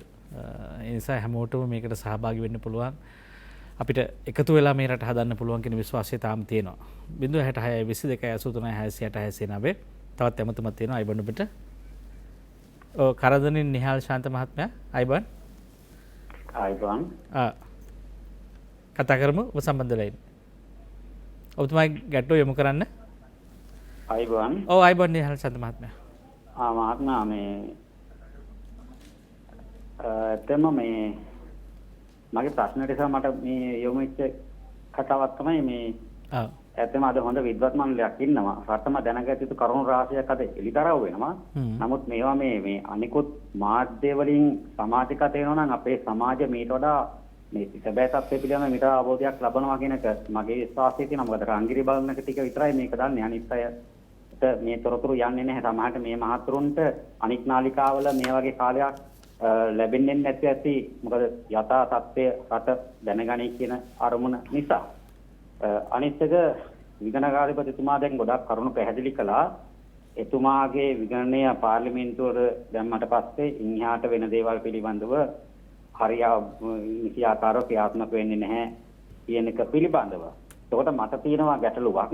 මොකද මේ ගෝහෝම් කියන කතන්දරයත් එක්කලා ජනාධිපතියන් ඕන අගමැතියන් ඕන ප්‍රතිවිධිමහම එපා කියලා කියනවා. එතකොට මේ දැන් මේ 225ම එපා කියලා කියනවා. එහෙන් ඊළඟට තව කොටසක් යනවා අන්තර්පාලන ආණ්ඩුවක් යන්න ඕන කියලා අගමැතිවරයෙක් පත් කරගෙන සුළු ඇමති මණ්ඩලයක් එක්කලා. ඊළඟට විපක්ෂ නායකතුමා යනවා මේ හොරුන්ට දඬු වන්දන යාගල් කතාවක් එනවා. මේ ඉදිරියේදී ආණ්ඩුවකට පත් වෙන ආරක්ෂක ඇමතිලව්ව මේ හොරු අල්ලනවා කියලා. ඒතර මට මේ දැනිච්ච දේ මේ මොහොතේ දැනිච්ච දේ විගණකතුමා කතාව තුලින් දැන් මේ තියෙන ගස්තාව අනුව මට හැඟී යන දේ නම් මේ කවුරු ආවත් මේ හොරුන්ට දඬුවම් ලබන්න බැරි තත්ත්වයක් තමයි තියෙන්නේ. ඔව්. මම හිතන්නේ ඓතිහාසිකව හොරු කතන්දරයට අපිව පැටලුවා දූෂණය කියන එකට පැටලුවා අපිට මතකයි 90 ගණන් වල 80 ගණන් වල ඉඳන් අපිට දූෂණයෙන් තොර රටක් පිවිතුරු රටක් මේවා ගැන අපි කතන්දර අහලා එපා වෙලා ඉන්නේ. හැබැයි අවසානයේ ඒ වචන ටික පවා නාස්ති වුණා. මේ භාෂාවෙන් වචන ඉවත් කරන තරමට වචනයට පවා අපි වෛර කරන්න ගත්තා. චන්ද්‍ර මහත්මයා දැන් එක්තරා දුරකට මේ ජනතාවගේ සංවේදනා සාධාරණයි. වුන් ඉන්න තැනත් එක්ක. හැබැයි මට තව යමතුකට යන්න ඉඩ දෙනවද? බොහෝ වෙලා රැඳී සිටිනවා. අයිබන් සුසීල හාමුදුරනේ අවසරයි ඔබ වහන්සේ සම්බන්ධ වෙලා ඉන්නේ. තෙරුවන් සරණයි. මම කොටුවායේ සුසීල හාමුදුරුවෝ මාතරින් අපේ ආනන්ද මහත්මයා ඇතුළු කණ්ඩායමට මගේ ප්‍රශ්නයක් යොමු වෙනවා. දැන් මේ වෙනකොට අන්තර්වාර පාලනයකට යන්න සූදානම් වෙලා තියෙන බවක් කතා බහ වෙනවා. දැන් ඔබතුමාලා මේ වැඩසටහනේදී ප්‍රකාශයටපත් කළා දැන් මොන වගේ වැඩපිළිවෙලක්ද ඉස්සරහට සංවිධානය වෙන්නේ කියලා. ඒකෙදි දැන් අන්තර්වාර පාලනයකට ඇවිල්ලා ටික දවසක් යනකොට ස්ථාවර රජයක් සකස් කරගන්න ඕනි කියන අදහසින් නැවත පාර්ලිමේන්තු මැතිවරණයකට වගේ යොමු වෙනකොට අපිට බිම්මට්ටමේ ඉන්න ජනතාව අදටත් ඉන්නේ කොළ පාට නිල් පාට කියන අදහස කරපින්නාගෙන. එතකොට ඒගොල්ලෝ දැනුවත් කරලා වඩා ගැළපෙන පිරිසක් පාර්ලිමේන්තුවට යොමු කරගන්න අවශ්‍ය කරන වැඩපිළිවෙලක් කෙටි කාලීන හා දීර්ඝ කාලීන වශයෙන් අපිට තියෙනවද? ඒ වැඩපිළිවෙල කොහොමද බිම්මට්ටමින් අපි ඉදිරියට පවත්වන්න සූදානම් කරගන්නේ? මොකද ගොඩක් ගම්වල බාහිරට නගරෙන් බැහැරට යනකොට ඉන්න මිනිස්සුන්ගේ දේශපාලනික සවිඥානික භාවය ගොඩක් දුර්වලයි. ඒකට ඒ අයව ඒ අදාළ විදියට දැනුවත් කිරීම ආදිය කරලා ඉදිරියේදී රට තුල අපි බලාපොරොත්තු වෙන අපේ රට නිර්මාණය කරගන්න දැවැන්ත වැඩපිළිවෙලක් ඕන කරනවා. ඒ සඳහා ඔබතුමාලාගේ වැඩපිළිවෙල කොයි වගේද කියලා පොඩ්ඩක් විස්තර කරනවා නම් හොඳයි. තේරුම් ගන්න. බොහොම ස්තුතියි. බොහොම පිං අපේ හාමුදුරනේ මේ අපි හැමෝම එකතු වෙලා මේ රට හදන්න තමයි උත්සාහ කරන්නේ. 066 22 83 69 චන්ද්‍ර මහත්මයා මේ දැන් අමුතුම බොහොමයක් එනවා. දැන් හැබැයි මේ රට හැදීම කියන කාරණේ ඇත්තම සංකල්පයක්නේ. ඒක වඩා වටින්නේ අපි කොහොමද කරන්නේ කියන උපාය මාර්ග සැලැස්ම. අපි දැන් පහුගිය කාලේ සෞභාග්‍ය දැක්ම වූ කෙසේ වී නමුත් අනන්ත පොත්පත් මුද්‍රණය වුණා, පත්‍රිකා මුද්‍රණය වුණා, මේ වගේ තිබුණ සංකල්ප ගොඩක්. ඒකට අපි සංකල්ප වලට අතීසුවා ඡන්දෙ දුන්නා අපුඩි ගැව්වා. හැබැයි අවසානයේ ප්‍රතිඵලය බලනකොට කිසිවක් වෙලා නැහැ.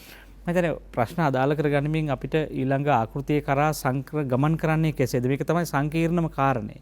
අපි එකක් නඩත්තු කරමින් ඉන්නේ, එකට සාප කරනවා, එකට වෛර කරනවා. ඒ තමන් ඉන්න එකට වෛර කරනවා. හැබැයි මේ අපි වෛර කරන්නේ මේ ආණ්ඩුවට සහ පත්වෙච්ච අයට, නිලධාරීන්ට. හැබැයි දුර්වල වෙන්නේ රාජ්‍ය. රාජ්‍ය කියන්නේ වෙනම ස්ථිරසාරව අපි රටක නඩත්තු කරනවා ජාතික රාජ්‍ය කියන එක. ජාතික රාජ්‍ය දුර්වල වෙනවා. ඒ නිසා රටවල් ඉස්සර අපිට දන ගහන්න වෙලා තියෙනවා. ඊටාම මේ ලැජ්ජාසහගත දෙයක් මේක. ඒ තත්ත්වයට රට ඇවිල්ලා තියෙනවා. මේකෙන්ට නීති මදිද දැන්? මෙතුමා කියන කාරණෙත් එක්කම මෙතනින් එහාට යන්න අපිට නව නීති හදන්න ඕනද? නැත්නම් මේකේ ප්‍රතිපාදන නැද්ද? දැන් අර මා කලින් කිව්ව දැනට දඬුවම් දෙන්න බැයිද? අල්ලස් සහ දූෂණ පනත සංශෝධනය කරන්න මේ වන විට මා දන්නා තරමින් පාර්ලිමේන්තුවට දාලා තියෙනවා. පාර්ලිමේන්තුවට අවශ්‍ය නම් ඒක සංශෝධනය කරලා අදාළ දඬුවම් කරන්න පුළුවන් පුද්ගලයන්ට. ඒකත් අදාළ කරගෙන මේකට අපිට උත්තරයක් දෙන්න. ඔව් මම ප්‍රධාන වශයෙන් ගමගේ මහත්මයා මේ අපිට මතුවෙච්ච ප්‍රශ්නත් එක්කම මේ කාරණේ කියන්නම්. අර දැන් මේ පහුගිය පාලන ක්‍රමයේත් එක්ක අර ඔබතුමාත් කිව්වා සමහර වචන පවා අවභාවිතා වුණා කියලා. හොඳ උදාහරණයක් තියෙන එකට. දැන් එක රටක් එක නීතියක්. one law one country කියලා ආවන සංකල්පයක්. දැන් ගමගේ මහත්මයා එක රටක් එක නීතියක් කියන එක කොච්චර ලස්සන සංකල්පයක්ද කියලා ගන්නකො. හරි ලස්සනයිනේ ඒක. දැන් ඒක සෞතුම් වෙලා ගියා. තව එක උදාහරණයක් ගන්නම් වියත්මග. සෞතුම් වෙලා ගියා. මෙච්චර කාලයක් ගමගේ මහත්මයා ලංකා ඉතිහාසයේ බැනුම් අහුවේ නැති කොටසක් තමයි වියත්තු කියලා කියන්නේ. විශ්වවිද්‍යාල කතිකාචාරවල මිනිස්සු බැන්නේ නැහැ. ඉගෙන ගත්ත ගුරුවරුන්ට මිනිස්සු බැන්නේ නැහැ. එතකොට වෘත්තිකයන්ට මිනිස්සු බැන්නේ නැහැ. හැබැයි මම මේ පහුගිය කාලේ අපි ආනන්ද මහත්මයා කිව්වා වගේ අපි පරණ ඒවා පශ්චාත් මරණ පරීක්ෂණ තියලා වැඩක් නැහැ තමයි. නමුත් පහුගිය කාලේ ආණ්ඩුව වලින් කරපු ඒ සමහර සංකල්ප දූෂණය කිරීම තව අවුරුදු ගානකට යනකම් තියෙනවා. මම මේකයි කියන්නේ.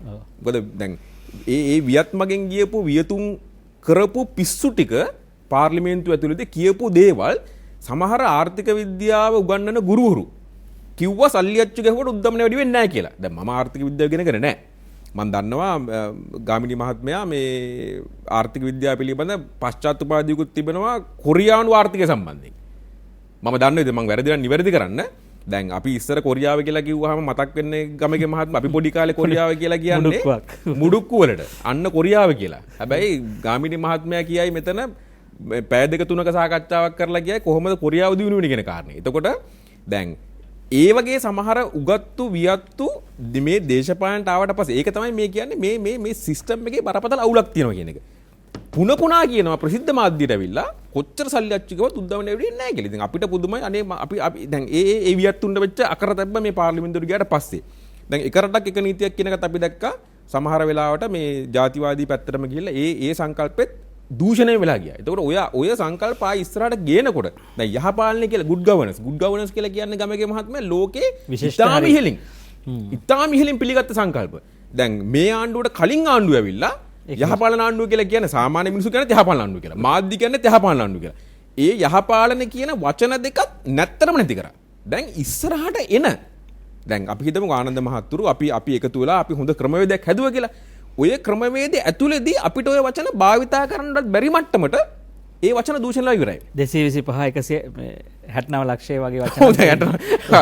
ඒ බරපතල ගැටලු තියෙනවා. දැන් ඒ වගේ අපි එක මේ අපේ මේ මෙහෙන් වහන්සේ නමක් ප්‍රශ්නයක් මතු කරා මේ අවනීතිය ආරක්ෂා කරන්න ගිහිල්ලා එක්තරා මට්ටමකට ගැටලුකාරී තත්ත්වයක් උද්ගත වේවි කියලා. අපි නීතිඥවරු විදිහට හැම මොහොතෙම පෞද්ගලිකව සහ නිල වශයෙන් හැම මොහොතෙම කියපු කාරණයක් තමයි කිසිම වෙලාවක පොදු දේපලට අනර්ථයක් සිද්ධ කරන්න එපා. පොදු දේපලට කිසිම හානියක් සිද්ධ කරන්න එපා. විශේෂයෙන්ම පොදු ජනතාවගේ පොදු පහසුකම් වලට කිසිම බාධාක් කරන ක්‍රියාවක් කරන්න එපා කියන කාරණා. අපි ඒක දිගින් දිගටම කිව්වා. සහ අපි යම් අවස්ථාවලදී දැඩි ලෙස කියලා තියෙනවා ඒ தත්ත්වයට ඒ තරුණයෝපත් වුණොත් උද්ඝෝෂණය කරන පුද්ගලයාපත් වුණොත් අපිට ඒ සම්බන්ධයෙන් නීතින් සහාය ලබා දීමට හැකියාවක් පවා නැති වෙන කියන කාරණාත් අපි කියලා තියෙනවා. ඒක නිසා දැන් අපි ගත්තොත් එහෙම දැන් ගාමිණී මහත්මයාට ආනන්ද මහත්මයාට ඔබතුමාට ලොකු අත්දැකීම් ඇති මීට කලින් තරුණ අරගලවලදී හැසිරීම සම්බන්ධයෙන් 88 89 කාලේදී වෙච්ච කාරණා සම්බන්ධයෙන්. හැබැයි ගමගේ මහත්මයා මේ පාර මේ සිදුවෙන මේ අරගලය අපි ආයුධයක් ගල් කැටයක් අතට ගන්න නැති අරගලයක්. දැන් රමුක්කන වගේ සිදුවීම් වලදී මේ වෙනකොට ඊයේ පෙරේදා ඇතිවන තොරතුරුත් එක්ක පේනවා කවුද ඒ කඩාකප්පල්කාරී ක්‍රියාවට සම්බන්ධ වුනේ කියන කාරණේ. තරුණයෝ නෙවෙයි. ඒකට රාජ්‍ය බලය තිබෙන පොලිස් නිලධාරීන් වෙන්න පුළුවන්, දේශපාලඥයෝ හිතවතුන් වෙන්න පුළුවන්. ඒගොල්ලෝ තමයි මැදිහත් වෙලා. මේ වෙනකොට පරීක්ෂණ වලට හෙලිවෙන් එනවා. හෙලිවෙගෙන එනවා ඒ තොරතුරු. මිරිහාන සිද්ධිය වගේම. ඒක දැන් ඒක තමයි මම මේ කියන්නේ කම අපි මේ අලුත් තාක්ෂණයට අපි කැමති ඒකයි. ඔය වෙලාවේ ඔය ටික රෙකෝඩ් කරගන්න බැරි වුණා නම්, ඔය ටික ලයිව් Facebook එකේ දී ගන්න බැරි වුණා නම්, අද වෙනකොට ඔබතුමා හිතනවද තරුණයෝ කී දෙනෙක් අද වෙනකොට අප නැතුව ඇතුළට යයිද? අද වෙනකොට දැන් 88 මේ කාලේ හෝ 90 දශකයේ මුල් කාලේ සිදුවෙච්ච තරුණ අරගලත් එක්ක මේක වෙනස් වෙන්නේ එකයි. කවදාවත් ඉතිහාසයේදී තරුණ තරුණියෝ තමන්ගේ විරෝධතාව ඉදිරිපත් කරන්න ගිටාර අරගෙන මල් අරගෙන ආවේ නෑනේ. ඉතිහාසයේ මේ එතකොට මේ ඇවිල්ලා යුක්‍රේනයේදී සිදුවෙච්ච එක්තරා විදිහකට තමන්ගේ තිබිච්ච අරගලයේ තමන්ගේ තියෙන පීඩනය ප්‍රකාශයට පත් කරන ප්‍රකාශ තමන්ගේ ප්‍රකාශනය කිසිම ආයුධ අතර අරගෙන තත්ත්වයක සහ යන්නෙත් නෑ. මොකද දැන් ඉන්න තරුණයා ටිකක් මොඩර්න් තරුණයෙක් යා. කොණ්ඩේ වවාගෙන හිටියට ගිටාර එක කරේ දාගෙන හිටියට එයා සූදානම් නැහැ රාජ්‍ය විසින් ඉල්ලන දෙයට උත්තර දෙන්න එයා සූදානම් නැහැ. රාජ්‍ය හැම වෙලේම ඉල්ලන්නේ ලේනේ මේ අවස්ථාවේදී. මොකද ඒගොල්ලන්ට ලේ ඉල්ලුවොත් අපි ලේ දුන්නොත් ඒගොල්ලන්ට අපි මර්ධනය කරන්න ලේසි කිසි ගැටලුවක් නැහැ. රාජ්‍ය මර්ධනයට ඒ ඉල්ලන දේ අපි දෙන්න ලෑස්ති නැහැ. ඒක නිසා මම ඊටාම ගෞරවයෙන් මත පොඩි බාධා කිරීමක් කරලා දැන් තව චෝදනාවක් එනවා. එතකොටම දැන් ඒ තරුණයා ශිෂ්‍යයා නිෂ්පාදනය කිරීම මේ අධ්‍යාපන ආකෘතියනේ. ඔව්. මේ රාජ්‍ය අධ්‍යාපන මේ ආකෘතිය ඇතුළේ තමයි ඔහු නිෂ්පාදනය කරන්නේ. ඒකට ඔහුට තත්වයක් තියෙනවා. ඔහුට රැකියාව දෙන්න ඕනේ කියලා තියෙනවා. ලංකාවේ ඒවා සම්බන්ධවත් පොඩි ගැටලු තියෙනවා. පොඩි ගැටලු ලොකු ගැටලු තියෙනවා. ඒවා මේ ඒවත් යම් ආකාරයකට අදාළ වෙනවා. මොකද දැන් අපි දුටුවා දැන් මේ නිෂ්පාදන පද්ධතිය පරාදීනත්වයෙන් ගලව ගන්න හෝ එහෙම එකකට වඩා ඔවුන් ඔය තියෙන ටොනික් බීම් එකක් බීලා කොත්තුවක් හරි රයිස් එකක් හරි කාලා මේකේ ගීතිකා කියන නටන මම කියන්නේ අපි තවදුරටත් මේක ඇතුලේ ගමන් කරන්නේ කොහෙටද කියලා ප්‍රශ්නයක් තියෙනවා. මම පොඩි නිවැරදි කිරීමක් කරන ගමගේ මහත්මයා මේක අපි නිවැරදි කරන්න ඕනේ. ඔබතුමා දැක්කත් දන්නේ අර පොලිස් නිලධාරීන්ට රතු මලක් දුන්න තරුණිය රුහුණු විශ්වවිද්‍යාලයේ වෛද්‍ය පීඨ ශිෂ්‍යාවක්. ඇයට ඇයගේ අනාගතය සුරක්ෂිතයි. හරිද? ඒතකොට එහෙම කෙනෙක් පාරට බැලලා මලක් දෙන්න ඕනේ නැහැ පොලිසියට. තේරුණාද? එතකොට ඒවා මේ වැඩි සමාජ මාධ්‍යවල කතා කරනවා. යම් සිද්ධි තිබෙනවා. යම් සිද්ධි තිබෙනවා. ඒක නිසා දැන් ඊළඟ කාරණේ දැන් අර මතුවෙච්ච ප්‍රශ්නෙත් එක්ක අපිට මේ තලවතුගුඩින් කතා කරු මහත්මයා මතු කරා ඍජු ප්‍රශ්නයක්. ගාමිණී විජේසිංහ මහත්මයාට මේ පවතින නීති ප්‍රමාණවත් නැද්ද කියලා. ප්‍රමාණවත් නැහැ. දැන් මම දන්න විදිහට ගාමිණී මහත්මයා උත්සාහ කරා අලුත් විගණන 58ට සංශෝධන ගෙනාපු ඔක්කොම කැපුවා. දැන් අර ගාමිණී මහත්මයා කිව්වා ජර්මනියේ සිද්ධ වෙන මේ ක්‍රියාවලිය කෝට් ඔෆ් ඔඩිට් කියන එක අනිවාර්යෙන් ඇතුළත් වෙන්න ඕනේ. මොකද දැන් ගාමිණී මහත්මයා හොඳටම දන්නවා දැන් අපි කොහේ හරි තැනක දූෂණයක් අනාවරණය කරගත්තට පස්සේ ඕක ගැන පරීක්ෂණ පවත්වන්නේ කවුද? එක්ක අපරාධ පරීක්ෂණ දෙපාර්තමේන්තුව එහෙම නැත්නම් පොලිසිය. එහෙම නැත්නම් අල්ලස් එක. ආපහු යන්නේ කොහෙටද? ආපහු යන්නේ දේශපාලඥයන් ඍජුවම මැදිහත් වෙන විධායකයේ කොටසක් වන පොලිසිය හෝ අපරාධ පරීක්ෂණ දෙපාර්තමේන්තුව. ඉතින් ඔතෙන්ට නම් ආපහු යන්නේ මේ පරීක්ෂණය කරන්න අර අක්ක පෙන්නලා මේ කතන්දරය වගේ කිසිම තේරුමක් නැහැ මේ වැඩේ. ඒක නිසා පැහැදිලිවම විගණකාධිපති ධූරය වගේ ඊටාම ප්‍රබල ධූරයකට පනතකින්ම ප්‍රබල ආරක්ෂණයක් දෙන්න ඕන. ඔවුන් හෙලි කරගන්න දූෂණ සම්බන්ධයෙන් ඍජුවම නඩු පැවරීමට අවස්ථාවක් ලබා දිය යුතුයි. එහෙම නැත්නම් මම නම් ජීවිතේට හිතන්නේ නැහැ මේ අපි හෙලි කරගන්න සහ ඔබතුමාලා හෙලි කරගෙන තිබෙන මේ වංචා දූෂණ වලට ලංකාවේ කවදාවත් දඬුවම් හම්බෙයි කියලා මම නම් හිතන්නේ නැහැ. ඒ වගේම ඊටාම ඉක්මනින් කළ යුතු කාරණා කීපයක් තියෙනවා. ඒ කළ යුතු කාරණා ටික තමයි දැන් අපේ ආනන්ද මහත්මයාත් කිව්වා මේ වෙලාවේ ඔය 225ම එපා කියන කාරණේට අපිට හැම වෙලේම ඔක කුරුවල් කරගෙන ඉන්න බෑනේ. ඒක නිසා අපිට සාමාන්‍ය ජනතාවට විශ්වාසයක් ඇති වෙලා තිබෙන කොටස් වලින් තෝරාගත්ත කීප දෙනෙක් හරි අපිට පාර්ලිමේන්තුවට යවා ගන්න වෙනවා. දැන් ආනන්ද මේ ගමගේ මහත්මයා මේ ආණ්ඩුක්‍රම ව්‍යවස්ථාවේ කොහෙවත් කියලා නැහැ අන්තර්වාර ආණ්ඩු, සභාග ආණ්ඩු, සර්වපාක්ෂික ආණ්ඩු ඔක්කොම මේ නන් ටිකක් විතරයි. සරලම ගත්තොත් එහෙම. මුළු පාර්ලිමේන්තුවම ගත්තොත් එහෙම සර්වපාක්ෂික ඔක්කොම ටික ඕක ඇතුළේ ඉන්නවනේ. හරිද? එතකොට මේ ආණ්ඩුවක් හදාගන්නකොට කොහෙවත් ඔහොම නම් කියලා නැහැ. මේක මේ ගමගේ මහත්මයා මේ ආපහු මේ කරන්නේ සුපුරුදු ප්‍රධාන පාලන තන්ත්‍රයේ විසින් නැවත වතාවක් පොඩි සීනි බෝලයක් දවටලා දෙනවා. අපි මේ ඔක්කොම පක්ෂ ටික එකට එකතු වෙලා පොඩි ආණ්ඩුවක් හදාගෙන අපිට පොඩි කාලයක් දෙන්න වගේ කතන්දරයකට තමයි ආපහු යන්නේ. එතකොට ඕක ඇතුළේදී ගාමක බලවේගයක් අපි ඕක ඇතුළට ගිහිලා නිර්මාණය කර නොගන්න තාක්කල් නැවත මැතිවරණයක් එනකන් ඔය 225 ඔය 225 ඔය විදිහටම ඉන්න වෙනසක් වෙන්නේ නැහැ. ඒතර ඒකත් එක්ක මම හිතන්නේ නෛතික රාමුව ඇතුළේදී අපිට ලොකු බරපතල මට්ටමේ වෙනස්කමක් සිද්ධ වෙයි කියලා. හදන්න යන ආණ්ඩුවේ ස්වරූපයත් පේනවා මේ වෙන කතාවල හැටියට. දැන් අපි දන්නවනේ අපි ඉස්සරහ යමක් හදනවා නම් ඊට මෙහා අපි අතර ඇති වෙන සංවාදවල දිගුවක්නේ අපේ වැඩපිළිවෙල. ඒක මේ සංවාද දිහා බලපුවම පේනවා හදන්න යන එක මොකද්ද කියලා. ඒකෝට දැන් ඒ පිළිබඳව උන්ටත් අදහසක් නැහැ. හැබැයි දැන් මේ මෙතන එකටනේ හැමෝම එකඟ වෙන එක ප්‍රශ්නයක් තියෙනවා. දැන් ඇත්තටම දැන් අපිට මේ ජාතික ලැයිස්තු මන්ත්‍රීවරු හරි කවුරු හරි ඉල්ලා අස් වෙලා හරි අපිට වෙන සංයුතියක් ඇතුළට යවා ගන්න පුළුවන්ද කියන එක. ඊළඟ කාරණේ දැන් චන්දන මහත්මයා අපි හැමෝම මුණ දෙන අභියෝගය දැන් අපිට ඇත්තටම මැතිවරණයක් නෙවෙයි අපි කැමති කරා යවන්න බැන්නේ බහුවර්ණයක් නේ තියෙන්නේ. දෙන කෙනාට අපි උත්තරේ ගහන්න ඕනේ. ඒ කියන්නේ දෙන කෙනාට කතරේ ගහන්න. ඒකෝර දැන් මේ සාම්ප්‍රදායිකව ආපු ඒ පුද්ගලයන් තේරීමේ ක්‍රමවේදය අපිට හරිද කියලා ප්‍රශ්නයක් තියෙනවා. අපිට ඒකට විකල්ප හොයන්න වෙනවා. ඒ නිසා මේක අවස්ථාව කරගමු. මේ සංවාදය සක්‍රිය කරන්න වහාම කතා කළ යුතු කාරණා කිහිපයක් තියෙනවා. අරගලකරුවන්ට හැකියාව තියේවි මේ ක්‍රමයේ වෙනස් කරන්න. අපි වෙනසෙන් පසු උදා වෙන රට අලුත් මාවත ඒ අලුත් පාරේ මන්සලකුණු ටික සහ ඒ ගමනාන්තය පිළිබඳ නිශ්චිත අදහසක් රටට තිබුණ නැත්නම් අපි තවදුරටත් රාජ්‍ය දුර්වල වෙනවා. අපි තවත් අති විශාල අනතුරකට ගොදුරු වෙන්න ඉඩ තියෙනවා. ආක්‍රමණ ගණනාවක් ශ්‍රී ලංකාව වට කරගෙන ඉන්නවා. අපි පහුගිය කාලවලදී කතා කරා. ඒ නිසා රටක් ජාතියක් හැටියට අපි තව සැරයක් අපි තව කාට හරි ගොදුරක් වෙනවද නැත්නම් ස්වයංව අපි නැගී සිටිනවද කියන කාරණේ තියෙනවා. වඩා වටින්නේ අපි මෙතනින් එහාට ගොඩනගන රටට දූෂණයෙන් තොර නව මාවතක් කියන මාතෘකාව ඔස්සේ නින්නද සජීවී සංවාදයේ සමගයි ඔබ සම්බන්ධ වෙලා ඉන්නේ 066 අපි යනවා කෙටි විරාමයකට රැඳෙන්න අප සමග. ඔබ නැවත නින්නද සජීවී සංවාදයේ සමගයි 066 ඔබේ දුරකථනය අපිට අපි ලබා දෙනවා. හැබැයි ඔබේ පණිවිඩ විතරක් අපිට ප්‍රශ්නය විතරක් යොමු කරන්න ඔබේ අදහසට අපිට කඩ දෙන්න හැකියාවක් නැහැ. ඉතින් අපි රටට දූෂණයෙන් තොර මාවතක් පිළිබඳව කතා බහ කරන්නේ. අපි යනවා මත නැමතුමක් අපිට තිබෙනවා. ඔව් එතෙක් අයිබෝන් ඔව් ඔබතුමාගේ නම මම මේ ජයන්ත කුමාර කියලා මේ කළුතරින් කතා කරන්නේ. ඔව් ජයන්ත මහත්මයා කතා කරමු. ඔව්. ඔව් ඔබතුමාගේ ප්‍රශ්නය යොමු කරන්න. ජයන්ත කුමාර. ඔව් ජයන්ත මහත්මයා ප්‍රශ්නය යොමු කරන්න. ඔබ සම්බන්ධ වෙලා ඉන්නේ. ඔව්. මම කියන්නේ දැන් ජාතික මේ ලැයිස්තුවේ മന്ത്രി මේ ඔව්. ඔව් දුරකථනයේ ඔස්සේ අපි කතා බහ කරමු. ජාතික ලැයිස්තුවේ മന്ത്രിවරු මේ ඉවත් වෙනවද නැද්ද කියන එක අපිට ෂුවර් නැහැ නේ. අන්න ඒක නිසා ඊට කලින් මේ ඔබතුමා දුරකථනය ඔස්සේ මා සමග කතා කරන්න රූපවාහිනී හඬ නොසලකා හරිමින්. තවත් ඇමතුමක් තියෙනවා. අයිබෝන් ඔබට. කවුද මේ? විමලරත්න මහත්මයා කතා කරමු. හෙලෝ. විමලරත්න මහත්මයා ඔබ සම්බන්ධ වෙන්න කතා කරන්න. හරි මේ මම අහන්නේ මේ මගේ ප්‍රශ්නේ යොමු වෙන්නේ අපේ ගාමිණී විජේසිංහ මහත්මයාට. මම ගාමිණී විජේසිංහ මහත්මයාට කතා කරන්නේ. ඔබතුමා රූපවාහිනිය හඬ බැහැර කරලා අපිත් එක්ක කතා කරන්න දුරකථනය ඔස්සේ. හරි. ගාමිණී විජේසිංහ මහත්මයාට මම කතා කරන්නේ එතුමා දැන් අර මේ ආර්ථික ප්‍රශ්නේ මතු කරපු එකට සම්බන්ධ වෙච්ච සමහර නිලධාරීන් ගැන කිව්වා. එතකොට මම අහලා තියෙන විදිහට එතන එක නිලධාරි මහත්තයෙක් හිටියා ශ්‍රේෂ්ඨාධිකරණ මම හිතන්නේ නඩු තීන්දුව දෙකක් ඔය තිබුණා වගේ මට මතකයි මේ කිසිම රජයේ සේවයකට බඳවා ගන්න එපා කියලා. එහෙම කෙනෙක් තමයි මම හිතන්නේ මම එයාගේ නම කියන්න යන්නේ නැහැ.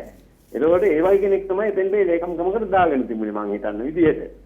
ඊළඟ එක තමයි දැන් අල්ලස් සහ දූෂණ කොමිසමෙන් සමහර නඩු තීන්දුව සමහර නඩු ඉවත් කරගත්තා. ඒකේ අපි පුවත්පත්වල දැකපු විදිහට තිබුණේ කොමිසමේ නිලධාරීන් කොමසාරිස්වරු තුන්දෙනාම අත්සන් කළා නැහැ කියලා. එතකොට නඩුවක් ගොනු කරන්න ඉස්සෙල්ලා ඒ කොමසාරිස්වරු දන්නේ නැද්ද මේකට තුන්දෙනාම අත්සන් කරන්න ඕනේ කියන එක. ඒ කියන්නේ මේ ඉස්කෝලේ දෙකේ තුනට ගියපු ළමයිද මේකට දාලා තියෙන්නේ. මම මෙන්න මේකට අපේ ගාමිණී විජේසිංහ මහත්මයාගෙන් පිළිතුරක් බලාපොරොත්තු වෙනවා. බොහොම ස්තුතියි අවස්ථාව ලබා දුන්නට. බොහොම ස්තුතියි ඔබට. අපේ ගාමිණී මහත්මයා ඔබට අවස්ථාව දෙනවා කෙලින්ම ප්‍රශ්නෙට.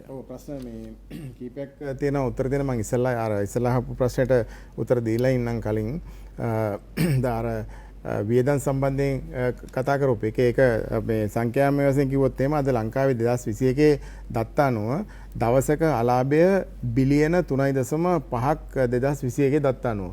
ඒ කියන්නේ දවසක ආදායම තියෙන්නේ බිලියන 4.7යි. නමුත් දවසකට වියදම් කරනවා බිලියන 7.5ක් 2021 දත්ත අනුව. එතකොට දවස් බිලියනක් කියලා කියන්නේ 1.9ක්. ලියලා බලන්න කොච්චරද කියලා 1.9ක්. එතකොට ආණ්ඩුවේ දවසක අලාභය බිලියන 3.5ක් 2021 සංඛ්‍යා ලේඛන අනුව. එතකොට අර කියපු කතාව හරියට හරි. මොකද ඕනෑම මේ උත්සවයක් චිත්තපටියක් කපන්න ගියා නම් ඒකත් ණය අරගෙන තමයි කරන්න වෙලා තියෙන්නේ. මොකද ඒ වියදම් ඔක්කොම මොකද මේ පුනරාවර්තන වියදනුත් ණය අරගෙන තමයි වැඩි ප්‍රමාණයක් කරන්න වෙලා තියෙන්නේ. මොකද රාජ්‍ය සේවකයන්ගේ පඩි ගෙවනකොට මුළු බදු ආදායමෙන් 85%ක් ගිහිල්ලා මේ අවුරුද්ද එනකොට. ඒතකොට 85%ක් බදු ආදායමෙන් රාජ්‍ය සේවයට ගියාම ඉතින් මේ අනිත්‍යව ගැන කතා කරලා වැඩක් නැහැනේ. ඒතකොට ඒ වගේ පරිසරයක ඉඳගෙන තමයි මේ අපි මේ අවුරුදු සමරන්නේ. මොකද මේක මේ අර දියසැලියේ කකුල වගේ කියලා මම හැම වෙලාවෙම කියන්නේ මෙන්න මේ කාරණේ නිසා. ඒ නිසා අපිට අනිවාර්යයෙන්ම සිද්ධ වෙනවා ඔය කතාවේදී වැදගත් කාරණා දෙකක් කරන්න. පළවෙනි එක තමයි මම ඉස්සෙල්ලා කිව්වා වගේ දේශපාලකයන් නීතියට කිරීම. දෙවෙනි එක වැදගත්ම කාරණේ තමයි දේශපාලකයන්ගේ සියලුම වරප්‍රසාද අහෝසි කිරීම. මේ වරප්‍රසාද අහෝසි කිරීමේදී කියපු ගමන් කට්ටියට මතක් වෙන V8 එක හරි එහෙම නැත්නම් ගෙවල් දොරවල් හරි මම ඊට එහා තැන කියන්නේ. මම කියන්නේ දේශපාලකයාට වංචා කිරීමට සොරකම් කිරීමට තියෙන වරප්‍රසාදේ පළමුවෙන්ම අහෝසි කරනවා. ඒක තමයි රට කඩාවැටෙන්න ප්‍රධාන හේතුව. මොකද ආණ්ඩුක්‍රම ව්‍යවස්ථාවෙම ඔහුට බලය දීලා බල කරනවා සොරකම් වංචා දූෂණය කරන්න. ඒක උදාහරණයක් කිව්වොත් එහෙම රුපියල් 1,50,000ක පඩියක් ගන්න മന്ത്രിවරයෙකුට කියනවා දිස්ත්‍රික්කයෙන් මනාප අරන් එන්න කියලා. දිස්ත්‍රික්කේ මනාපේ ගොන්න උඩ කෝටි 5ක් විතර වියදම් කරන්න ඕනේ. 4-5ක් යනවා. ඒතර කෝටි 4-5ක් කරන් බෙදලා බලන්න 150න් කොච්චර කාලයක් ඉන්න ඕනද කියලා. ඒතර ඒ කියන්නේ ඔහුට කියනවා මේ ටික හොයාගනින් මේ අවුරුදු 5 ඇතුළත එහෙම නැත්නම් ලබන අවුරුදු 5න් පස්සේ ආයෙ පාර්ලිමේන්තුවෙන් ඉඩ දෙන්නේ නැහැ කියලා. ඒ කියන්නේ මේ නීතියේ තියෙන ප්‍රශ්න මම මේ කියන්නේ. ඒතකොට මේ වගේ තියෙන රටක තමයි අපි මේ කතා කරන්නේ. මේ නිසා සම්පූර්ණ නීති පද්ධතිය රටට නුසුසු ආකාරයට පරිවර්තන වෙලා තියෙන්නේ. ඒ නිසා කවුද කරන්න කියන එක මට අදාළ නැහැ. මම කියන්නේ සභාගත රජයක්ද වෙන මොකක් රජයක්ද තියෙන රජයේද මොකද්ද කියන එක නෙමෙයි. මෙන්න මේ ටික කළ යුතුයි. මම කියන්නේ වර්තමානයේ මේ ආණ්ඩුවේ ඉන්න මේ දේශපාලන 225 2009 ඉඳලා ආපු කට්ටිය මෙතන වැඩිපුර ඉන්නවා. ඒතකොට රට මෙතන අරගෙන 2009 ඉඳලා ඉන්න 2021 දක්වා ඉන්න කට්ටිය වැඩි ප්‍රමාණයක් පාර්ලිමේන්තුවේ ඉන්නවා. ඒ නිසා ඔවුන්ට යුතුයකමක් තියෙනවා. ඔවුන්ට වගකීමක් තියෙනවා. මේ රට කඩාවැටෙන්න ප්‍රධාන වූ හේතු ටික නිවැරදි කරලා දෙන එක රට ඉස්සරහට යන්න. මොකද රට ඉස්සරහට යන්න බෑ. මොකද තාම ඒගොල්ලෝ දන්නේ නැහැ තාම රට බංකොලොත් වෙලා කියලා. ඒක තමයි ප්‍රධාන ප්‍රශ්නේ. රට බැංක්‍රප්ට්. රට බැංක්‍රප්ට් කියන්නේ ඒකට වෙන කතාවක් නෑ. ආණ්ඩුව බැංක්‍රප්ට් වෙලා ඉවරයි මේ වෙනකොට. ඊළඟට දැන් බැංක්‍රප්ට්සි තියෙන්නේ බැංකොලොත් තියෙන බැංකොලොත් තියෙන මම හිතන්නේ වැඩි වැඩි දවසක් යන්නේ නැහැ. ඒක සිද්ධ වෙවි.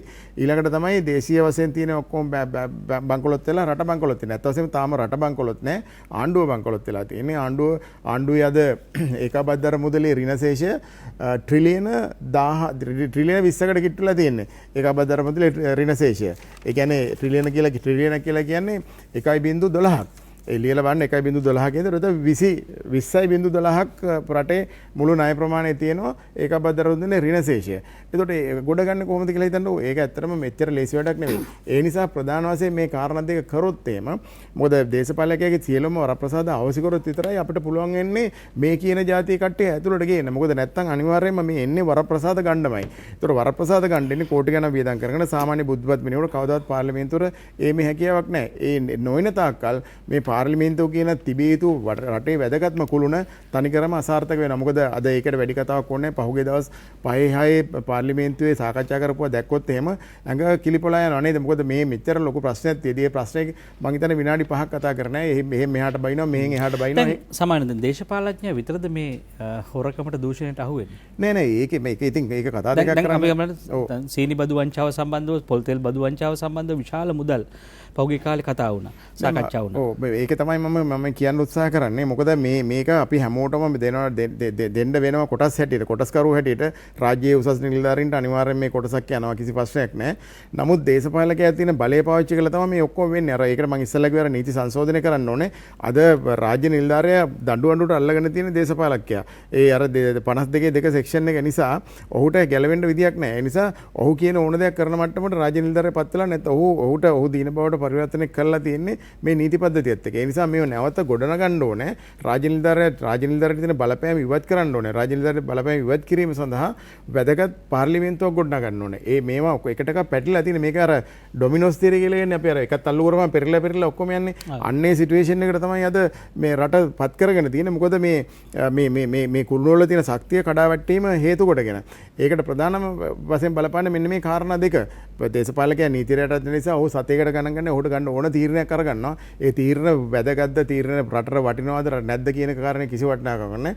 ඒ නිසානේ ඔබතුමා කිව්වා වගේ මේ රටට කිසි 7-5ක වටිනාකමක් නැති වත්කම් කියන දේවල් රට ඇතුළට ඇවිල්ලා තින්නේ. ඒ වත්කම් එකකින් උපීමක් ලැබෙන්නේ නැහැ. මොකද අපිට පැහැදිලිව කියනවා විගණනයේදීත් අපි ඒක ගන්නවා යම්කිසි සම්පතක් රටේ ඇතුලේ ඇති කරනවා නම් එහෙම නැත්නම් ණයක් අරගෙන වත්කමක් ගොඩනගනවා නම් කාරණා තුනක් කියනවා.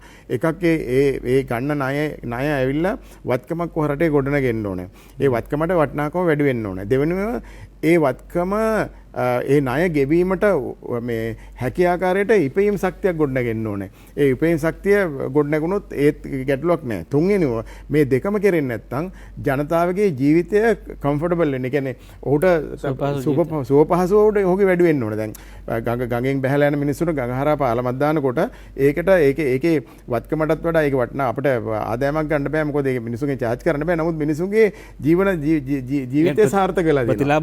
ප්‍රතිලාභ තියෙනවා. හරියට. දැන් ගැටලුවක් නැහැ නේ. ඒ නිසා මේ එකක් හෝ මේ තුනම තියෙන්න ඕනේ. මේ තුනම නැති වත්කම් ලංකාවේ කොච්චර තියෙනවද? හරි. Billions and billions and billions තියෙන වත්කම් කාටවත් වැඩකුත් ඇත්තේ නැහැ. කිසිම ඉපීමක් ඇත්තෙත් නැහැ. ඒක වත්කමකුත් නෙවෙයි. දැන් නෙළුම් කුළුව විකුණන්න පුළුවන්ද කාටවත්? නෙළුම් කුළුවේ වටිනාකම මොකද්ද? අන්නතර කොළඹ කියලා විතරක් කියන්න පුළුවන් දවල් කාලේ. රැට එද්ද රාට ලයිට් නැහැ නේද? රැට එක කියන්නත් බෑ. සූර්යවැව ප්‍රොජෙක්ට් එක කාටද වටිනාකමක් තියෙන්නේ? බිලියන 5ක් ණය. බිලියන 5ක් තියෙනවා ණය ගවන්න. හරි.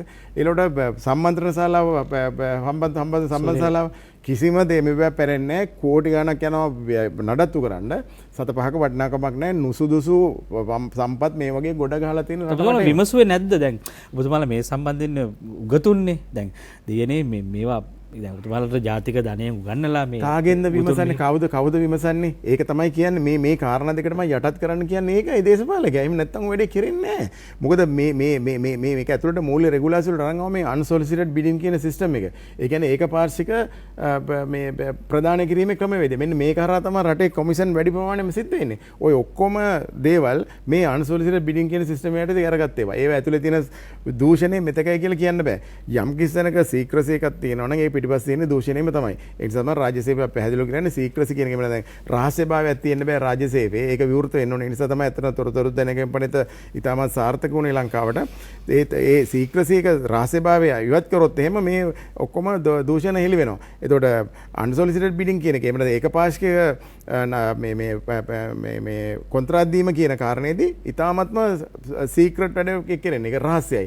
මොකද අපි දන්නේ නැහැ ඒක මොනව වෙනවද කියලා. පොලි රේට් එක අපි දන්නේ නැහැ. කවුද ණය ගන්නේ කියලා දන්නේ නැහැ. ඒකේ ප්ලෑන් කිසි කෙනෙක් අනුමත කරලා නැහැ. එතකොට ඒකට කොච්චරක් කොමිෂන් යනවද කියලා කිසි කෙනෙක් දන්නේ නැහැ. වැලියුවේ ගන්න කරන්න ඉතින් නැහැ. හුඟක් වෙලාවට ඒ ගියුසුම් වල යටිමැලේ දාලා එනවා විගණකාධිපතිරයාට විගණනය කළ නොහැක කියලා. හරි එතනින් මේක ප්‍රශ්න ඉවරයි. ඉතින් මේ වගේ සිටුේෂන් එකක් තියෙන රටක් ගැන තමයි අපි මේ කතා කරන්නේ. ඒ නිසා අපිට ඇත්තටම අලුතෙන් හිතන්න වෙනවා මේ රට ගැන. මේ රට වෙනස් කරන්න අලුතෙන් හිතන්න වෙනවා. අලුත් සිස්ටම් හදන්න වෙනවා. මේ සිස්ටම් සම්පූර්ණයෙන්ම කාලය ඉවත් වෙලා ගිහිල්ලා අපි ඩෙමොක්‍රසියක් ගැන කතා කරනවා. අපේ ප්‍රජාතන්ත්‍රවාදයේ ඡන්දේ දවසේ රෑ 12ට ඉවරයිනේ. ඊට පස්සේ රටේ ප්‍රජාතන්ත්‍රවාදය නෑ ඊට පස්සේ වෙන එකක් ක්‍රියාත්මක වෙන්නේ. මොකද ප්‍රජාතන්ත්‍රවාදය ක්‍රියාත්මක වෙනවා නම් නියෝජිත හැටියට පත් කරගන්න മന്ത്രിවරයා ප්‍රධානී හැටියට තියෙන මහජනතාව කියන දේක් අහන්න එපා. මහජනතාව දකින්නද අවුරුදු 5කට ගොඩක් නියෝජිත. ඒ කියන්නේ නියෝජ්‍ය ප්‍රජාතන්ත්‍රවාදය කියන එක ලංකාවේ ක්‍රියාත්මක වෙන්නේ නැහැ. ඉලෙක්ෂන් දාන් ඉවරයි ඒක. මේක වෙනස් කරන්න ඕනේ. පැහැදිලිවම විශේෂයෙන්ම කල්ලිකුත්තු මිනිසුන්ගෙන් අලුත් ක්‍රමයක් බලාපොරොත්තු වෙන්නත් පුළුවන් වෙන්න එකක් නැහැ නේද? දැන් ඔබතුමාගේ වචනේ කල්ලිකුත්තු ක්‍රමයක් නම් තියෙන්නේ. ඒ කල්ලිකුත්තු ක්‍රමයට අලුත් ක්‍රමයක් එන්න ඒකට අලුත් මිනිස්සු අවශ්‍යයි. ඒ නිසා මේ අලුතෙන් හිතකුත් අවශ්‍යයි. හිතන්න අලුත් ඔලුවකුත් හයි කරගන්න වෙනවා. ඉතින් අපිට අපි කතා කරොත් අපිට මේ ආනන්ද දේවසිංහ මහත්මයා දැන් ඔබතුමාගේ කෙටියෙන් සැලැස්ම අපිට ඉදිරිපත් කරන්න ඒක ජනගත කිරීම දැන් මම හිතන්නේ ඔබතුමාගේ සැලැස්ම නෙවෙයි අපි කියමු ඒක මහජන සැලැස්මක් කියලා. අපි ඒක ටිකක් සැකවින් ඉතාලම කෙටි කාලයකදී පුට්ටක් ඉදිරිපත් කරමු කොහොමද අපිට පියමන් කරන්න පුළුවන් මේ අර්බුදයෙන් එහාට කියලා. ඔව් අපි ඇත්තටම මේ ගමගේ මහත්තයා දැන් අපේ ප්‍රධාන සැලැස්ම වෙන්නේ පිරිපුන් සංවිධානයේ විදිහට කියන්නේ මේ රටට ක්‍රමෝපායක සැලැස්මක් අවශ්‍යයි long term strategic plan එකක්. ඒ කියන්නේ ඔබතුමා ඉස්සෙල්ලා මතු කරා වගේ මේ දේශපාලන පක්ෂ ඉදිරිපත් කරේ මැනිෆෙස්ටෝස් ප්‍රතිපත්ති ප්‍රකාශන ඒවා වෙලා හුදෙක් සංකල්ප. නමුත් අපි කියන්නේ මේකට අවශ්‍ය වෙනවා ක්‍රමෝපායක සැලැස්ම උපාය මාර්ග සැලැස්ම. ඒක අපි දැන් හදමින් ඉන්නවා. අපි අගෝස්තු මාසයේදී මේක ජනගත කරනවා සම්පූර්ණ අවුරුදු 25ක සැලැස්ම. 2025 ඉඳලා 2050 වෙනකන් අපේ විද්වතුන් එකතු වෙලා මේ වෙනකොට කරමින් යනවා. ඒක අපි ඉදිරිපත් කරනවා. ඒක තමයි වැඩසටහන. අපි ජනතාවගෙන් ඉල්ලන මේ චරිත පස්සේ යන්නේ නැතුව මේ වැඩසටහන පස්සේ යන්න ලැහැත්ති වෙන්න.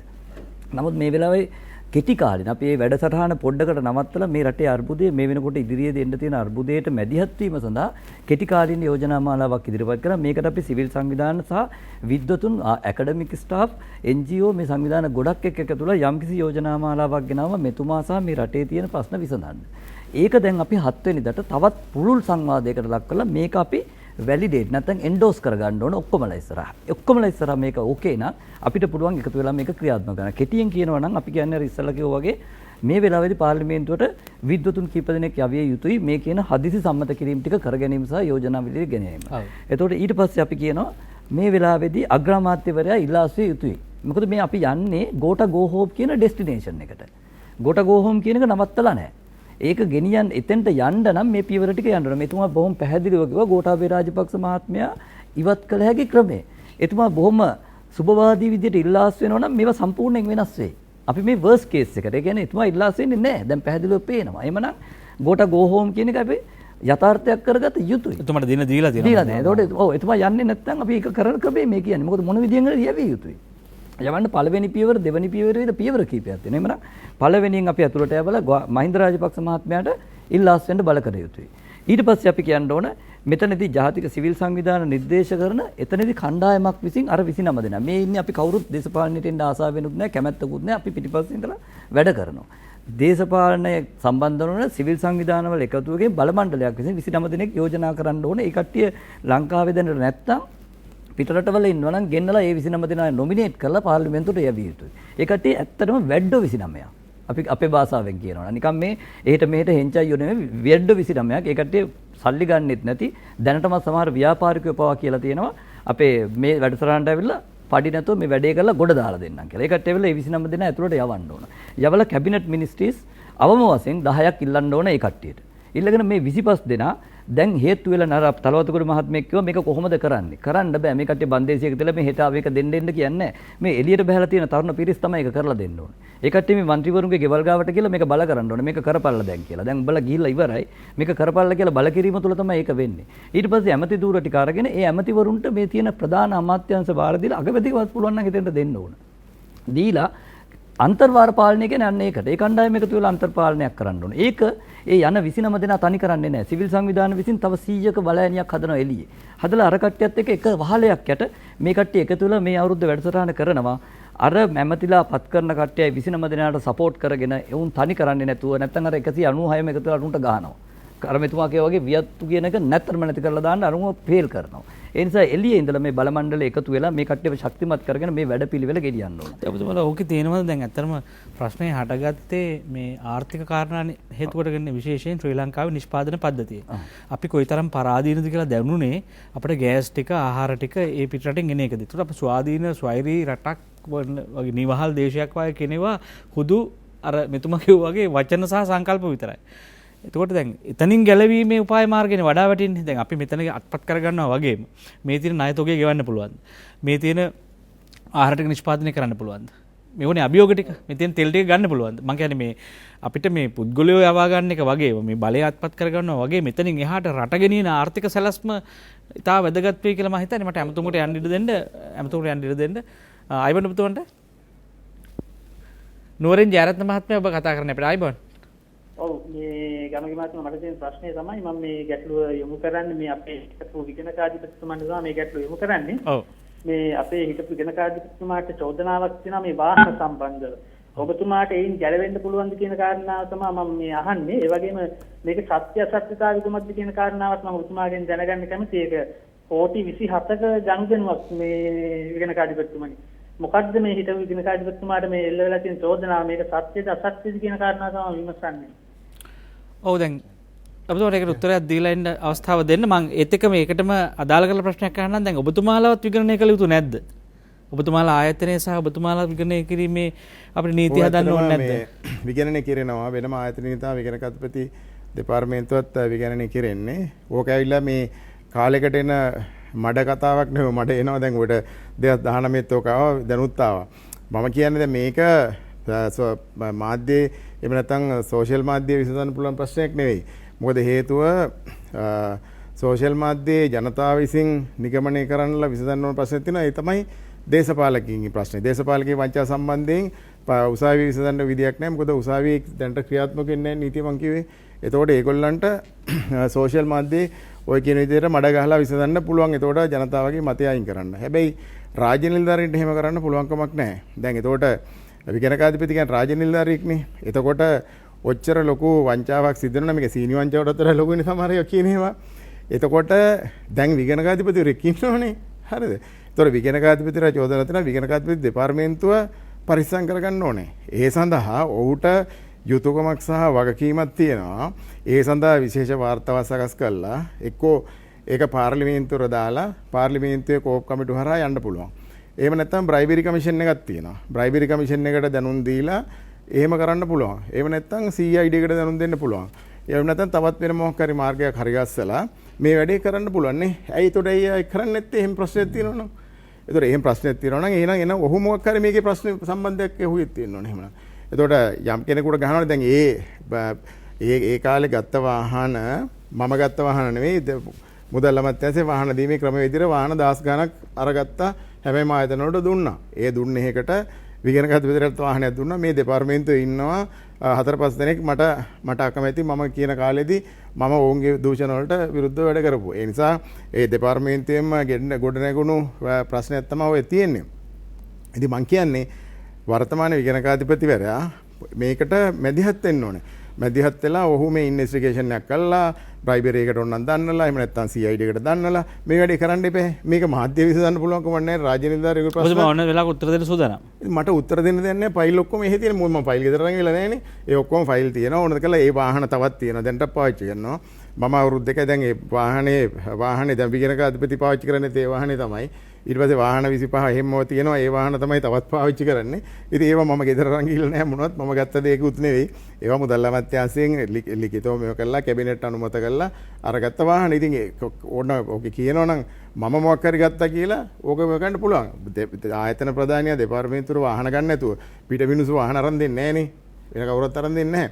එතකොට ඒවට වැඩපිළිවෙල තියෙනවා. ඒ වැඩපිළිවෙලත් එක තමයි කරලා තියෙන්නේ.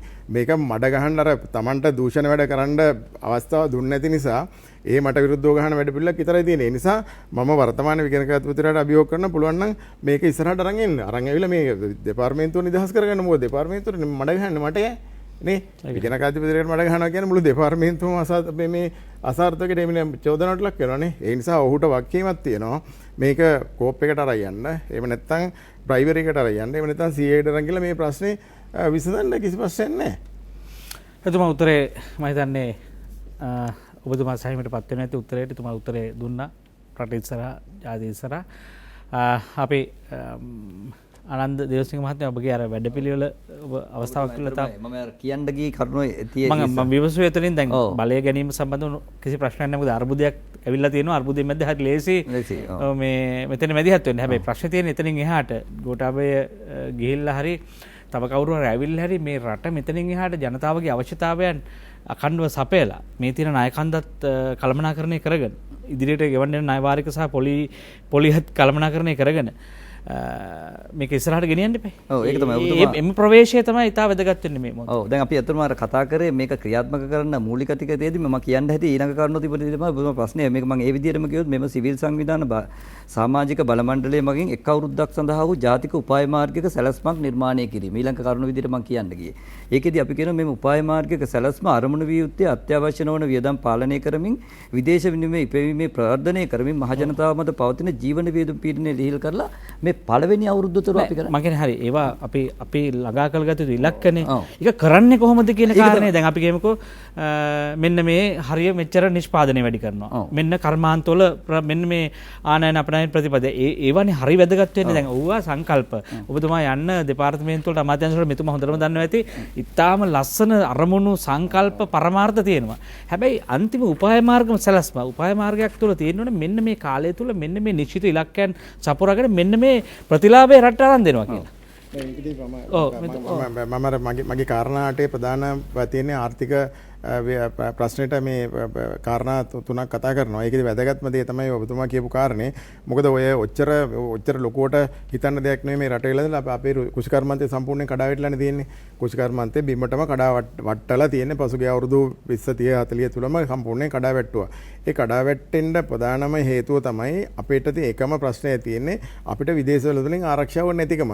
අපි මේකේ 78 පටන් ගත්තා නම් අපිට මේක ඉෂුව එකක් නෑ. අනිත් රටවල තරංකාර විදිහට මේක යන්න දුණා. නමුත් ඒ රටවල ඔක්කොම අපිට පේන්නේ නැති ඈතක් ගිහිලා තියෙනවා. අපි දැන් තාමත් අපි බිම ඉන්නේ. මොකද අපි විදේශ වෙළඳපොළත් එක්ක යැපෙන මාර්ගවලට පරිවර්තන වෙලා තියෙන්නේ. ඒ නිසා අද ඩොලර් ප්‍රශ්නෙට ප්‍රධානම බලපාන්නේ ලංකාවේ කුෂිකර්මාන්තය කියලා කියන්නේ ඇත්ත වශයෙන්ම ආහාර සුරක්ෂිතතාවය. ලංකාවට ආහාර සුරක්ෂිතතාවයක් නැහැ. එක සුමානයක් මොනවා වෙලා ස්ට්‍රයික් කරොත් එම වරාය පහුවෙන්දාට හාල් නැහැ කණ්ඩ නැහැ. මොකද ඒව ඔක්කොම යැපෙන්නේ විදේශයත් එක්ක. ඒ නිසා මෙන්න මේක හදන්න ඕනේ. මේකේ ඩොලර් එකට තියෙන ප්‍රෙෂර් එකෙන් 125ක්ම තියෙන්නේ මෙන්න මේ ආහාර ගැනීම සම්බන්ධයෙන්. ඒ නිසා ඇයි ආහාර කඩා වැටුනේ? ඇයි කුෂිකර්මාන්තේ කඩා වැටුනේ? ඇයි ගොවියා කුඹරට යන්නේ නැත්තේ? ඔහුට සාධාරණ මිලක් නැති නිසා. ඔහුට ආරක්ෂාවක් නැති නිසා. ඔහුට ආරක්ෂාවක් නැති කොහෙන්ද? විදේශ වෙළඳපොලෙන්. ඒ නිසා හාල් සම්බන්ධයෙන් ගත්තාම අනිත් දේවල් සම්බන්ධයෙන් විදේශ වෙළඳපොලේ ආරක්ෂාව අනිවාර්යෙන් ලබා දෙන්න අවශ්‍යයි. ඒතකොට මේකට තමයි මම කියන්නේ අනිවාර්යයෙන්ම මේ වැඩේ කරන්න අද මේ දේශපාලකය ගැන සතපාක විශ්වාසයක් නැහැ. මේගොල්ල කුඹුරු කැපෙනකොට හරින් හාල් නැවු කියලා අතාරිනවා. මොකද කොමිස් බේස් එකට. ඒ නිසා ආණ්ඩුක්‍රම ව්‍යවස්ථාවට මේ සංශෝධනය තරම් එන්න ඕනේ. අරන් ඇවිල්ලා කුෂිකර්ම මේක කුෂිකර්මයේ රටක් කුෂිකර්මාන්තයෙන් ආරක්ෂා වෙන රටකට කුෂිකර්මාන්තයෙන් මේ කුෂිකර්මාන්තයෙන් ශාස්ත්‍රීය රටකට පරිවර්තනය කිරීම සඳහා මේ වැඩ පිළිවෙල කරන්න ඕනේ. විදේශ වෙළඳපොලේ යම් කිසි දෙයක් ලංකාවට ගේනවා නම් අපේ දේශීය ගොවියාට යන වියදම ගණනය කරලා ඒ වියදම වගේ 4 ගුණයක්වත් නැතුව විදේශ වෙළඳපොලෙන් ඒ ආහාර ගෙන්නන්න බැරි වෙන ආකාරයට කස්ටම් ඩියුටි සික්ෂන් එක හදන්න ඕනේ. හදලා ඒක ජනමත විචාරණයකින් වෙනස් කරන්න බැරි වෙන්න ගේන්න ඕනේ.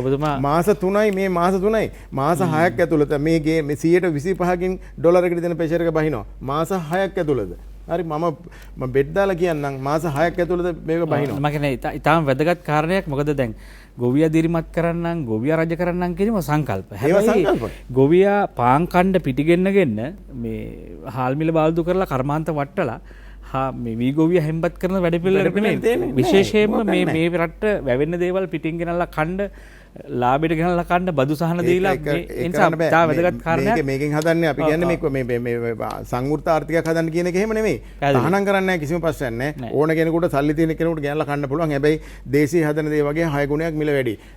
මේකට හොන්තම උදාහරණයක් මම කියන්නේ කොරියාවේ හාල් මිල ලෝක වෙළඳපොලේ හාල් මිල වගේ 6 ගුණයක් වැඩි. නමුත් අදත් කොරියාව ඇතුළට හාල් ගේන්න දෙන්නේ නැහැ. මට මතකයි මම කොරියාවේ ඉන්න කාලේ ඉස්සෙල්ලා උනේ WTO එකේ ඇග්‍රීමන්ට් එක අත්සන් කරන්න අවුරුදු 5ක් තිස්සේ සාකච්ඡා කරා. ඒගොල්ලෝ කිව්වේම WTO එකේ අනිවාර්යයෙන්ම හාල් මාකට් එක විවෘත ගන්න කියලා. විවෘත කරේම නැහැ. අන්තිමට ඒගොල්ලෝ 100%කට එකඟ වුණා හාල් මාකට් එක විවෘත ගන්න කළා තමයි WTO ඇග්‍රීමන්ට් එක සමාජිකත්වය දුන්නේ. ඒ 100%ට මොකද කරේ දන්නවද ගමගේ මහත්තයා? අනිත් පැත්තෙන් උතුරු කොරියාවට ආධාර වලට හැරියා. රට ඇතුළට ඒත් ගත්තේ නැහැ. ඒ විදිහට තමයි රටවල් කුෂිකර්මාන්තය ආරක්ෂා කරන්නේ. මොකද දේශීය මොනවා තිබුණත් වැඩක් තියෙනවද කණ්ඩ නැත්තම් රටේ මිනිස්සුන්ට දැන් හෙට වෙනවනේ. හෙට ඩොලර් නැතිද හාල් ගේන්න විදියකුත් නැහැ. මිනිස්සු ගොවියා කුඹුරෙන් ගොඩ වෙලා. ඒ නිසා ගොවියා කුඹුරට බැස්සීමේ වැඩ පිළිවෙල හෙට දවසේ පටන් ගන්න ඕනේ. තවත් ප්‍රමාදයෙන් වෙලාවක් නෑ. සාමාන්‍යයෙන් කියනවා කොට්ටවරයක් මහන මිනිහට රුපියල් 50යි ඒක කුරුල්ලෙක් එක්ක 75යි කියලා. හැබැයි වී කිලෝයක් හදන මිනිහට මිල කියන්න බෑ. රාබු කිලෝ එකක් වට්ටක කිලෝ එකක් හදන මිනිහ අපි දන්නවා මේ කොච්චර ආහාර තොගයක් අපත යනවද මේ අලින්ට කන්න දානවද කියලා. ඉතින් මේ රටක අපි තව කතාද. ඉතින් වැදගත් ඒ ප්‍රවේශයේ චන්ද්‍ර මහත්මයා මම මෙතුමාට කියන්නේ ඉතින් මම කියන්නේ අනිත් එකත් ඒ වගේ තමයි ඉන්ඩස්ට්‍රියටත් ඒකම කරන්න ඕනේ. ලංකාව අපි කතා කරනවා ලංකාවේ හොඳම ඉන්ඩස්ට්‍රිය ගාමන්ට් ඉන්ඩස්ට්‍රිය කියලා. සම්පූර්ණයෙන් පට්ටපල් බොරුවක්නේ. ඉම්පෝර්ට් සමානයි එක්ස්පෝර්ට්. මොකද ඔක්කොම ගේන්නේ පිටරටින් ගියාලා තමයි මහල යවන්නේ. මේ රට ගොඩ ගන්න බැරි එකයි මේ ලොකුවට ගණන් තියෙනවා ඩොලර් මෙච්චරක එක්ස්පෝර්ට් කරා කියලා. හැබැයි කවුරුත් කියන්නේ කොච්චරක් ඉම්පෝර්ට් කරලා තියෙනවද කියලා. ඒක හදන්න ඉන්දි කට්ට පවා ඉම්පෝර්ට් කරනවා. එහෙනම් දේශීය නිෂ්පාදනය කරන සුළු කර්මාන්ත හිමියෝ ඕන තරම් කර්මාන්ත ඒ විදිහටම තද තියෙනවා. ඒ එකක්වත් කරන්න දෙන්නේ නැහැ. මොකද විදේශවල ප්‍රශ්න නිසානේ. අපි සියල් පෑනෙන් ලිව්වේ, සිලෝන් පෙන්සිල් එකෙන් ලිව්වේ, අපේ ඉරේසර් එකෙන් අපි මැකුවේ. ඒකක්වත් නැහැ නේ. හැබැයි එක මාස 6ක් ඇතුළත මේ ෆැක්ටරිස් ඔක්කොම පටන් ගන්න පුළුවන් ගමගේ මහත්තයා. හරිද? හැබැයි ආරක්ෂාව දෙන්න ඕනේ. හරි පැන්සල රුපියල් 50ක් වුණාම මොකද දේශීය නිද්දේ හදලා. මොකද අපේ සල්ලි විතරයි අපේ කරකෙන්නේ. ඩොලර් ඉන්නේ. ඒතකොට ඩොලර් එකේ තියෙන ප්‍රෙෂර් තව 125කින් අඩු වෙනවා. මෙන්න මේ දෙක ආණ්ඩුක්‍රම ව්‍යවස්ථාවට අරන් මේ සංශෝධන ටික හෙටද ගේන්න ඕන. මේ මොකද්ද මේ පාර්ලිමේන්තුව කරන්නේ? ඔබතුමා හොඳම තැනකට ආවේ මේ සමහර ලෙඩ හොඳ කරන්න පුළුවන් පොඩි නිල දෙක තුනක. විශේෂයෙන්ම ආනයන අපනයන වෙළඳපොළ සම්බන්ධව අපිට තියෙන වගවීම සහ වගකීම හරියට ඉටු කරා නම් මේක මැද්දේ තියෙන ලාභය පුද්ගලික ලාභය අයින් කරලා මේ ජාතික නිදහස අපි පරාදීනත්වයෙන් ගලව ගන්න මේ නිෂ්පාදන පද්ධතිය ඒ තරම් සම්පත් බහුල රටක් චන්දන මහත්මයා. හරි ලැජ්ජ වෙන්න ඕන කාරණයක්. මාස 3කින් බඩගින්න එනවා කියලා සම්මන්ත්‍රණ තියෙනවා. ඕනෑම නම් මුං වී හැදෙන්න යන්නේ මාස 3යි. දවස් මාස 3ෙන් බතල එරෙනවා. චන්දන මහත්මයා දැන් මේ ප්‍රවේශයේදී අපිට වඩා වැදගත් වෙන්නේ දැන් අපිට මේ ප්‍රජාතන්ත්‍රවාදය කියලා එකක් හම්බෙලා තියෙනවනේ. ඒක නැතත් දැන් ඒක අපි ඔව් මේතොර දැන් මේ එක්තරා දුරට අභියෝගයට ලක් වෙන කාලයක් මේක ලෝක මට්ටමේ මෙතුමා කිව්ව කාරණේ වගේ දැන් මේ නව නිදහස් දැන් මේ සියල්ල පිටිස පස්සේ තියෙන නව ලිබරල් ආර්ථිකයේ හැසිරීම නෙමෙයි මේක ඊටාම නග්න තැනකින් හැසිරෙන්නේ දැන් මේ ලෝකය අපි ඉස්සරහා ලෝකයේ මේ සම්පත් අත්පත් කර ගැනීම ඉඩම් අත්පත් කර ගැනීම දැවැන්ත අර්බුදයක අර්ගලයක ශ්‍රී ලංකාවේ අර්බුද නිර්මාණය කරන්නත් පුළුවන් හිතාමතා කරලා තියෙන්නත් පුළුවන්. ඒකට දේශපාලඥයා පාවිච්චි වෙලා තියෙන්නත් පුළුවන්. මේ දැවැන්ත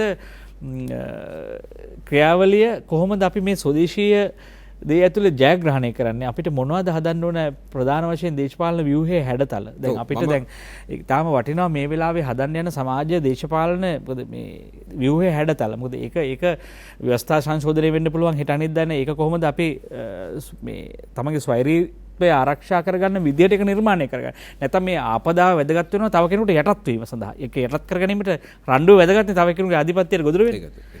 ඒක කොහොමද අපි මේ ගමන් ජයගන්නේ? මම ඒකට උත්තරයක් දෙන්න කලින් අපි අර එක මහත්මයෙක් ඇහුවා මේ අර අල්ලස් කොමිසමේ නඩු ඉවත් කිරීම සම්බන්ධයෙන් සහ නීතිපති නඩු ඉවත් කර ගැනීම සම්බන්ධයෙන්. ඒක ඊටාම බරපතල ගැටලුවක් කියලා තියෙනවා. මොකද අපිත් මාධ්‍යයෙන් තමයි දැනගත්තේ පහුගිය කාලේදී නීතිපතිවරයා විසින් නඩු මං හිතන්නේ 20ක් හෝ 30කට ආසන්න ප්‍රමාණයක් නඩු ඉල්ලාස් කරගෙන තිබුණා. නීතිපතිවරයාට බලතල තිබෙනවා නඩු ඉල්ලාස් කරගන්න. හැබැයි අනිවාර්යයෙන්ම ඒකට සංශෝධන ඉදිරිපත් වෙන්න ඕනේ. එහෙම නඩුවක් ඉල්ලාස් කරගන්නවා නම් මොන කරුණු මතද නඩු ඉල්ලාස් කරගත්තේ කියන කාරණා සම්බන්ධයෙන් විවෘතව කිසියම් පුද්ගල මණ්ඩලයකට හරි එහෙම නැත්නම් අධිකරණ සේවා කොමිසම සභාවට කොහෙට දැනුවත් කිරීම ක්‍රමවේද අනිවාර්යෙන් සෑදී යුතුමයි. මොකද අපි ඒක අනිවාර්යෙන් මේ සංශෝධනය ගේන්න අපි බල කිරීමක් කරනවා සහ ප්‍රථම වතාවට මේ පුරවැසියාලගලත් එක්ක නීතිපති දෙපාර්තමේන්තුවත් ගිහලා නීතිඥවරු ගිහලා වැටලීමක් සිදු කරා. දැන් සති දෙකකට විතර කලින්. ඒතර මේ ඒ සම්බන්ධයෙන් තොරතුරු ඉදිරිපත් කරන්න කියලා. දැන් ගාමිණී මහත්මයා නිතරම කියන කාරණයක් තමයි මේ සීක්‍රසි කියන කාරණේ තියෙන්න බෑ කියලා. ඇත්තම තියෙන්න බෑ තමයි. විශේෂයෙන්ම නඩුවලදී අපි එළියේ ඉන්න නීතිඥවරු විතර අපි දැනගන්න ඕනේ ඇයි නඩුව අයින් කරගත්තේ කියලා කාරණා සම්බන්ධයෙන්. විනිවිද භාවය තියෙන්න ඕනේ. පැහැදිලිවම තිබිය යුතුයි. මොකද අධිකරණයේ විවෘත අධිකරණයේ නඩුව අහනවා නම් නඩුවක් ඉල්ලාස් කරගන්නවා නම් ඒක එහෙම උණේයි කියන එක සම්බන්ධයෙන් සාමාන්‍ය ජනතාව සියලුම දෙනා නීතිඥවරු දැනගත යුතුයි. ඒ වගේම තව එක කාරණයක් දැන් ඔබතුමා අහපු කාරණේ මම හිතන්නේ ඔබතුමා අහපු කාරණේදී අපිට සුවියත්වයට ගැලපෙන ක්‍රමවේදයක් හදා ගැනීමේදී අනිවාර්යයෙන්ම මැතිවරණ ක්‍රමය සම්බන්ධයෙන් බරපතල සංශෝධන ඉදිරිපත් කළ යුතුමයි. මොකද හේතුව දැන් අපේ මැතිවරණ දිස්ත්‍රික්කයකින් අපි අපේක්ෂිත තෝරගන්නේ. එතකොට ඕක තමයි මේ දූෂිත පාර්ලිමේන්තු මන්ත්‍රීවරයෙක් නිර්මාණය වෙන ප්‍රධානතම තැන. පළවෙනි තැන උතන. මොකද දැන් අපි දිස්ත්‍රික්කයේ අපේ මාතල දිස්ත්‍රික්කේ බැලුවොත් එහෙම කවුද පත්‍රා ඉන්නේ කියලා බැලුවොත් එහෙම ඔය 5 දෙනා ගැන ඉතිහාස අපිට දික් කරලා කියන්න පුළුවන්. මෙයාගේ මෙහෙම ඉතිහාසය මෙයාගේ මෙහෙම ඉතිහාසය කියලා. ඒතර ඔය කිසිම කෙනෙක් අර අපිට අපි මේ බලාපොරොත්තු වෙන 2050 දී ලංකාව තියෙන්න ඕනේ තැනගෙන කතා කරද්දී එතෙන්ට ගැලපෙන ඔය දේශපාලඥයෝ නෙමෙයි ඔය කවුරුත් නේ. ඔය දේශපාලඥයෝ කියන්නත් බෑ දේශපාලකයෝ ඔක්කොම කට්ටිය. එතකොට ඒකෙදි මම හිතන්නේ ආනන්ද මහත්මයා කියන විදිහට අනිවාර්යයෙන්ම අපිට අති දැවන්ත ජාතික ප්‍රතිපත්තියක් හදාගෙන ඒ ජාතික ප්‍රතිපත්තිය ආණ්ඩුක්‍රම ව්‍යවස්ථාවට අනිවාර්යයෙන්ම ඇතුළත් කළ ගත යුතුමයි. දැන් අපේ ආණ්ඩුක්‍රම ව්‍යවස්ථාවේ හරි ලස්සන වගන්ති ටිකක් තියෙනවා. අපි ඒවට කියනවා මේ රාජ්‍ය පාලන ප්‍රතිපත්ති සෙට් එකක් තියෙනවා මේකේ. 27 වෙනි වගන්ති ඉඳලා පටන් ගන්නෙ. හැබැයි ඒව එකක්වත් නීති ඉස්සරහට ක්‍රියාත්මක කරගන්න බෑ. පෞල සමාජයේ මූලික ඒකේ වෙන්න ඕනේ, පරිසර ආරක්ෂා කරගන්න ඕනේ, ආර්ථික සමෘද්ධියත් කතන්දර ටික ඔක්කොම තියෙනවා මේකේ. වෙනම පරිච්ඡේදයක් තියෙනවා. රාජ්‍ය ප්‍රතිපත්තිය හැම මූලධර්ම කියලා ඒකට කියන්නේ. අමාත්‍ය මණ්ඩලයට කියලා තියෙනවා අමාත්‍ය මණ්ඩලය විසින් ප්‍රතිපත්ති සකස් කරනකොට මේ රාජ්‍ය ප්‍රතිපත්ති මෙහෙවීමට දාර මූලධර්ම ගුරු කොට ගත යුතුයි කියලා තියෙනවා. හරිද? ඒතර අමාත්‍ය මණ්ඩලය විසින් යම් ප්‍රතිපත්තියක් හදනකොට මේ 27 වෙනි වගන්තිය කියලා තියෙන ලොකු සෙට් එකක් කියලා තියෙනවා. හරි ලස්සන මේ වචන ටික. ඒවා ක්‍රියාත්මක කරගන්න ඕනේ. හැබැයි අන්තිමේදී කියලා තියෙනවා මේ ප්‍රතිපත්ති එකක්වත් ක්‍රියාත්මක කිරීම සම්බන්ධයෙන් ප්‍රශ්නයක් ඇති වුණොත් කිසිම අධිකරණයක් යන්න බෑ කියලා. ඒතර මේවා ඇවිල්ලා නිකන් හුදු සංකල්ප විතරයි. එතකොට අපි ඉදිරියේදී බලාපොරොත්තු වෙන සෞභාග්‍යමත් ශ්‍රී ලංකාවක් හදන්න අපි බලාපොරොත්තුවක් අපි පොඩි හරි ඉතුරු වෙලා තියෙනවා නම් අපි එතෙන්ට යනකොට විශේෂයෙන්ම ඊටාම ප්‍රබල විදිහට අපි ක්‍රමිකව හදාගත්තු දෙයක් තමයි මැතිවරණ ක්‍රමය සම්බන්ධයෙන් සහ ජනතා නියෝජිතයන් තෝරාපත් කර ගැනීම ක්‍රමවේදය සම්බන්ධයෙන්. මේ යන ක්‍රමවේදය තුල නම් අපි කොහොම කතා කරත් ආනන්ද මහත්මයාත් එකඟ වෙයි. ලේසියෙන් දූෂිත නොවන පාර්ලිමේන්තු මන්ත්‍රීවරයෙක් අපිට හදන්න නම් හම්බෙන්නේ නැහැ මේ යන ක්‍රමවේදෙත් එක්ක. මොකද ජාතික ලැයිස්තුව හැර ඡන්දයකට ඉදිරිපත් වෙනවා නම් මේ තියෙන ක්‍රමවේදෙත් එක්ක ඔහු මුළු දිස්ත්‍රික්කයේ පුරාම දුවන්න ඕනේ. අනිවාර්යයෙන්ම ඊටාම ඉහළ මට්ටමේ මුදල් ප්‍රමාණයක් තියෙන දූෂිත පුද්ගලයෙකුට විතරයි මේ ක්‍රමවේදය හරහා ඉස්සරහට යන්න පුළුවන්. සහ ගාමිණී මහත්මයා කිව්වා වගේ ඔහු ඊට පස්සේ ඉදිරි අවුරුදු කීපෙන් උත්සාහ කරන්නේ රට හදන්නවත් ප්‍රතිපත්ති හදන්නවත් නෙවෙයි. Tamante වියදම් වෙච්ච මුදල හොයාගෙන ඊට පස්සේ ඊළඟ වතාවේ ඉදිරිපත් කරන්න කොහොමද? දැන් ඒකම පේනවනේ පාර්ලිමේන්තුව තුලත් කතා කරද්දී ඊළඟට එන පුද්ගලයාට අවශ්‍යතාවය තියෙන මේ විධායක ජනාධිපතිකමේ අහෝසි කරන්නවත්. ඒකේ තියෙන බලතල ටික කප්පාදු කරන්නවත්. ඔහු පාර්ලිමේන්තුවරත් පුද්ගලෙක් කරන්නවත් නෙවෙයි. ඊළඟට එන කෙනා බලන්නේ මම කොහොමද විධායක ජනාධිපති පුටු වෙඳගන්නේ කියන කාරණේ. ඉතින් ඔහොම පුද්ගලයොත් එක්ක අපිට කිසිම බලාපොරොත්තුවක් තියාගන්න හම්බෙන්නේ නැහැ. අර මෙතුමල්ලා කරන යෝජනාව අනුව අඩුම තරමේ 29ක්වත් ඕක ඇතුළට ඔබ ගන්නේ නැත්තම් ඔය ඉන්න ක්‍රමවේදෙත් එක්ක මම නම් හිතන්නේ අපිට ලොකු අනාගතයකට යන්න පුළුවන්. හැබැයි දැන් තියෙනගේ අපි වේගයෙන් කඩනවා නම් කෙටි කාලිනෝ නොතෙමින්ද පැල්පතක් හරි තියෙන්න ඕනේ තව ගයක් හදනකම්. අනිවාර්යයෙන්. ඒ නිසා අපි මේ අන්තර් කාලයේ හරි ප්‍රවේශමෙන් ඉන්න ඕනේ. මේ ලෙඩ දුක් නැතුව ඉන්න ඕනේ. දැන් අපිට ඊටාම වැදගත් කාරණයක් තමයි එකක් තමයි අපි හදන ආකෘතිය මොකද්ද? ජනතාවික පිළිගත යුතු දැන් ජනතාව නැත්තම් ප්‍රජාතන්ත්‍රවාදී අයිතිවාසිකම් ඇතුලේ චන්ද්‍ර මහත්මයා අයිතිවාසිකව හොඳ කියන්නේ ඒ අයිතිවාසිකම් පාර්ශ්වයේ භුක්ති විඳින්න ගිහිල්ලා මේක විග්‍රහ කර ගැනීමේ ගැටලුව හේතු කොටගෙන අපි දන්නවා ඓතිහාසිකව නිදහස් අධ්‍යාපනයටත් මේ පෙළපාලිගය විරුද්ධව. ඒ කියන්නේ මේ හොඳ දේවල් වලට පවා මිනිස්සු විරෝධතාවය දක්වන්න පුළුවන්. ඒක ඒ ආකාරයක මිනිස්සුත් මේ සංවාදයට සහභාගී කරවා ගන්න ඕනේ. දැන් අපිට චෝදනාවක් තියෙනවානේ මේ ගාමිණී මහත්මයා දැන් ආණ්ඩු මාරුනකොට වැඩපිළිවෙල රට දියුණුවේ නැත් ඒකයි කියලා. හැබැයි එහෙම වෙලත් නැහැනේ. මේ ආණ්ඩු දිගටම ණය අරන් තියෙනවා මෙතුමගේ වාර්තාවට. ජනතාවගේ තියෙන චෝදනාවක් තමයි මේ රටේ තියෙන දුර්වලතාවය තමයි මේ ආණ්ඩුව මාරුනකොට වැඩපිළිවෙල වෙනස් වෙනවා. දැන් මිනිසුන්ට පේන්නේ ඒ ආණ්ඩුවරු ජනාධිපතිවරයාට වැඩ නෑ එහෙම වෙලස් නෑ මෙතුමාගේ මේ සංකේතයක දැක්කම වැඩපිළිවෙලක් නෑනේ. දිගින් දිගටම ණය අරන් තියෙනවා. හැබැයි මම මෙතුමාගෙන් අහන්නේ දැන් උතුමා මේ සම්බන්ධව ඉතාම විශිෂ්ටයෙක් උගතෙක් දාර්ශනිකයෙක් නෙමේ මේ ශේෂ්ත්‍රය සම්බන්ධව. ඒක දැන් අපිට ඉස්සරහට තියෙන මූලිකම අභියෝගය අපි කියමුකෝ දැන් යාචකයෙකුට නැත්නම් අපි හිඟා කාලා ගන්න මුදල අපි හොරකම් කරන්න දෙන්නේ නැතුව හරියට මේක විගණනය කරලා හරියට වාර්තා තබාගෙන ගිහිල්ලා ඒක ප්‍රමාණවත් වෙයිද? ඊට පස්සේ ඊට වඩා මේ ඊළඟ ප්‍රවේශයේ ගුණාත්මක බිම්මක් පයින්ද වෙයි නේද ශ්‍රී ලංකාව තුළ මේ ගමේ නැත්නම් මේ ග්‍රාමීය නිෂ්පාදන ආර්ථිකයේ මහා ගුණාත්මක පිමි ඔසවන්න වෙන්නේ නැද්ද අපිට? ඒ කියන්නේ සල්ලි හම්බ කරන දැන් ණය අරන් කන්නනේ බලන්න. ණය අරන් වියදම් කරනවා. ඒක වියදම් කරන්නේ ආදායම් එන ව්‍යාපෘති වලට නෙවෙයි. ඒක ඇවිල්ලා මේ අර අපි රූපලාවන්‍ය වැඩවලට වියදම් කරනවා රටේ. හැබැයි ඊට වඩා මේ අනිත් රටවලුත් ණය ගන්නවානේ. හැබැයි පරිභෝජන ණය ආරම් මේ සුබ සාධන මොඩල් එක නඩත්තු කරලා මේ ආකෘතිය නඩත්තු කරලා අපිට ගොඩ එන්න බෑනේ. වහා මොකක්ද ඇති යුතු කඩිනම් වෙනස්කම් ටික මේක. ඊට වඩා මේ ආදායම් උත්පාදන ආර්ථිකයට යන එක, ඩොලර් උත්පාදනය කරන එක, බල ශක්තියට විසඳුම හොයන එක. ඇත්තටම ගමගේ මහත්තයා හරි වැදගත් තැනකට අපි කතා කරන්න ඕනේ. කතා කරන්නේ ඒක මේක තමයි ඇත්තටම ඉෂුව එක. මොකද අපි මේ මම අර කියන දුප්පත්කම නඩත්තු කිරීමේ කියන මූලධර්මයේ පදනම් කරගෙන තමයි රට දිගින් දිගටම ආවේ. මෙන්න මෙතන රට ඔබට මාරු වෙන්න අවශ්‍යයි. ඒක මාරු වෙන්න නම් මේ දේශපාලකයා කියන පුද්ගලයා බුද්ධිමත් පුද්ගලයෙක් බවට පරිවර්තන වෙන ඔහු පාර්ලිමේන්තුව විශේෂයෙන් පාර්ලිමේන්තුව කියන මේ ඉතාමත්ම වැදගත්ම කුළුණු තුනෙන් එකක්. එවන පාර්ලිමේන්තුව ශක්තිමත් මම පාර්ලිමේන්තුව කියන වචනට මම කැමති නැහැ. මේක ව්‍යවස්ථාදායකේ. මේ ව්‍යවස්ථාදායකයට ශක්තිමත් කොටසක් එන්නුනේ. එහෙම වුණොත් තමයි මේ ශක්තිමත් දේවල් කරන්න පුළුවන් වෙන්නේ. ඒ නිසා තමයි පළවෙනි කාරණා දෙකට මම හඳුන්වන්නේ මේ දේශපාලකයන් නීතිය යටත් කිරීම සහ දේශපාලක වරප්‍රසාද අවශ්‍ය කියන කාරණා දෙක අනිවාර්යයෙන්ම සිද්ධ වුණායින් පස්සේ අපිව දකින ගොඩක් දේවල් මේක තමයි මේ හේතුඵල දහම. මේ ඔක්කොම ගිහිල්ලා මෙන්න මේ හේතුව නිසා තමයි මේ අපිට මේ ඔක්කොම ඵල හම්බෙලා තියෙන්නේ. ඒ හේතු වල ප්‍රධානම කාරණා දෙක තමයි හේතු දෙක තමයි මෙන්න මේ හේතු දෙක. මේ පාර්ලිමේන්තුවේ මේ කිසිම වැඩක් නැති කොටසක් ගිහිල්ලා වරප්‍රසාද ලැබෙන නිසා ඉඳගෙන ඔහේ කාලයකක ඉන්නවා. ඒ නිසා තමයි රටේ මුළු නීති පද්ධතියම අවුට්ඩේට් වෙලානේ තියෙන්නේ. ඒතකොට නීති පද්ධතිය අවුරුදු 100 200 පරණලා. හොඳ උදාහරණේ කොවිඩ් වලට මේ කර්ෆියු දැම්මේ 1897 පනතකින්. ඒතකොට අදත් ඒක වෙනස් කරගන්න බැරුව කියන්නේ. මොකද මේ පාර්ලිමේන්තුවේ තියෙන කාරණා දෙකනේ. එකක් නීති සම්පාදනය කිරීම, දෙවෙනි එක මූල්‍ය විනියාර රැකීම.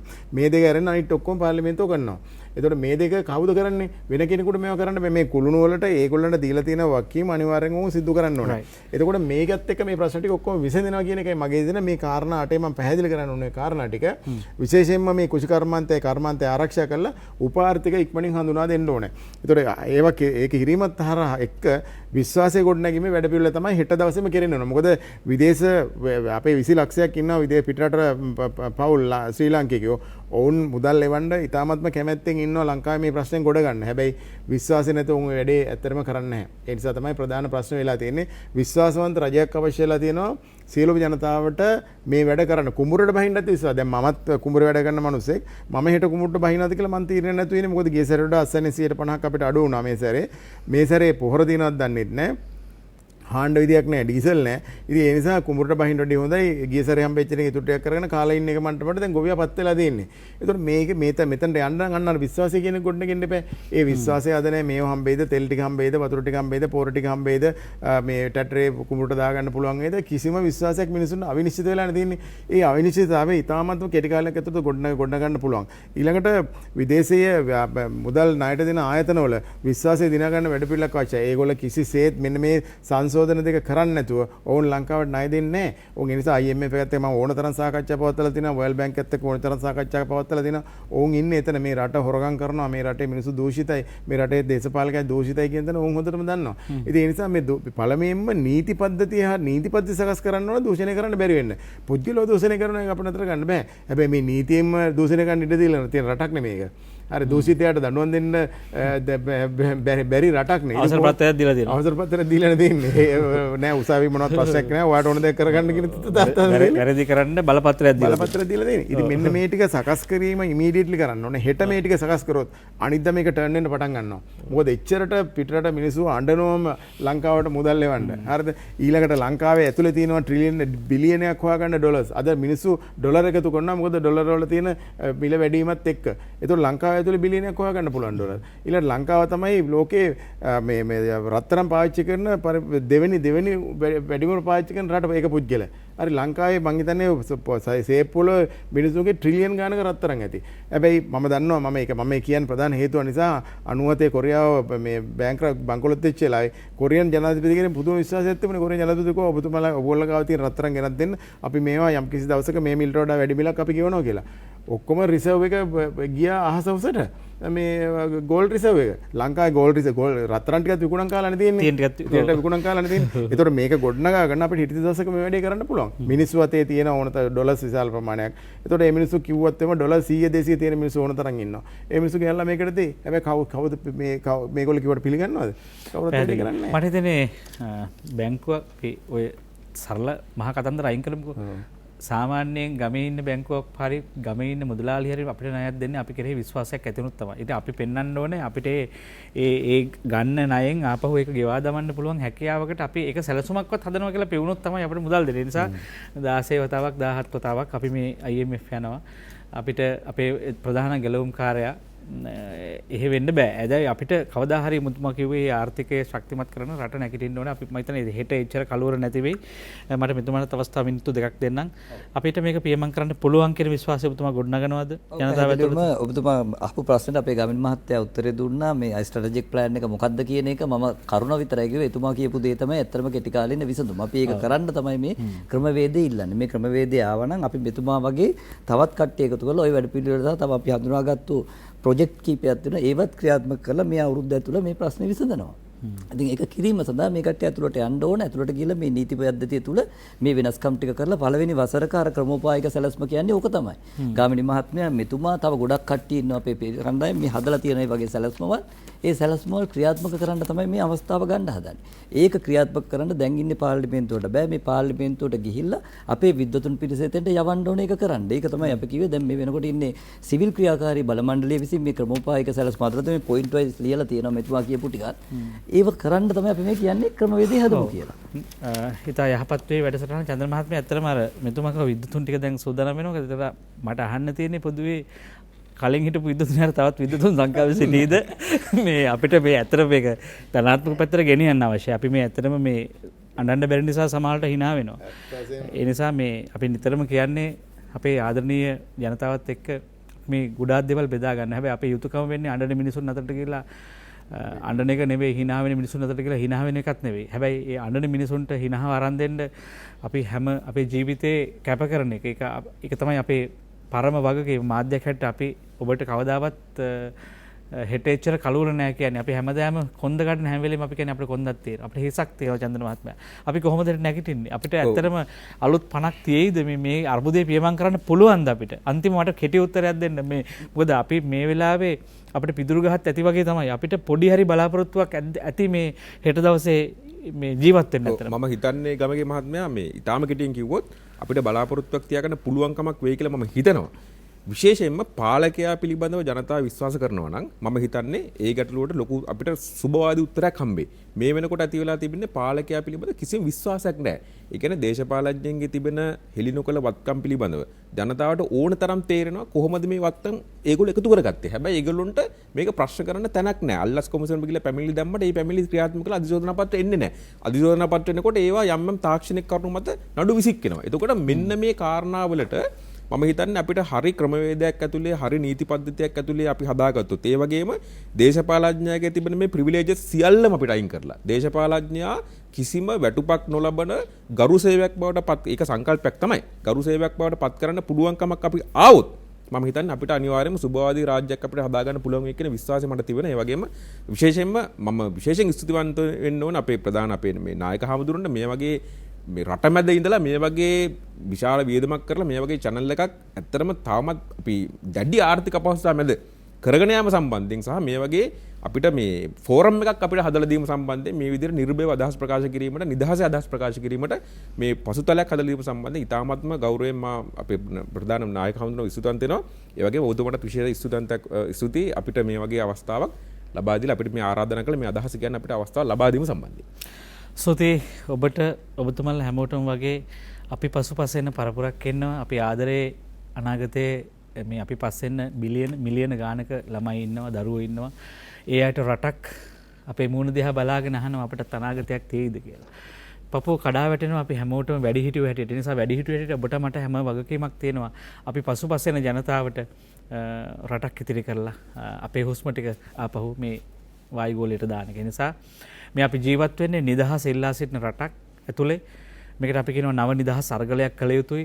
ඒ නිසා මිනිස්සු මැරි මැරි ඉපදෙන්නේ නැති මේ මහ පොළොව මත අපිටත් අවස්ථාවක් ලැබිලා තියෙනවා මේ යුග මෙහෙවර බාර ගන්න. ඒ නිසා ඔබ අප හැමදෙනාම මේ රටේ අනාගතය ගොඩනගන්නට ඉන්න මිනිස්සු කියලා මම දැඩිව විශ්වාස කරනවා. ඒ නිසා බෙහෙවින් මිනිස්සුතේ රට දූෂණයෙන් තොර මාවතකට ගෙන යාමේ දැක්ම සහ ඒ වැඩපිළිවෙල පිළිබඳ අප සමග රට මැදට කතා බහට එක්ුණාට හිටපු විගණක අධිපති ගාමිණී විජේසිංහ මහත්මයා අපි බලාපොරොත්තු වෙනවා ඔබතුමන්ලාගේ ඒ හැකියාව ශක්තිය මොකද පිටස්තර ලෝකෝලෙන් ඇවිල්ලා මේකේ විසඳන්න බෑ අපිට මේ උගතුන් එක්කයි මේ ජනතාව එක්කයි මේ රට හදන්න තියෙන ඉන්දියාවේ මිනිස්සු ගෙනල්ලා මේක හදන්න බෑ අපිට. ඒ නිසා ස්තුතියි ඔබතුමන්ලාට ඒත් එක්කම අපි පිරිපුන් දෝෂයක් සංවිධානයේ සභාපති ඉංජිනේරු ආනන්ද දේවසිංහ මහත්මයා ස්තුතියි ඔබතුමන්ට. ඔබතුමන් අපි මාධ්‍යවේදීන් හැටියට ඔබතුමන්ලාට අවස්ථාව ලබා දෙනවා මේ දර්ශනය ජනගත කරන්න.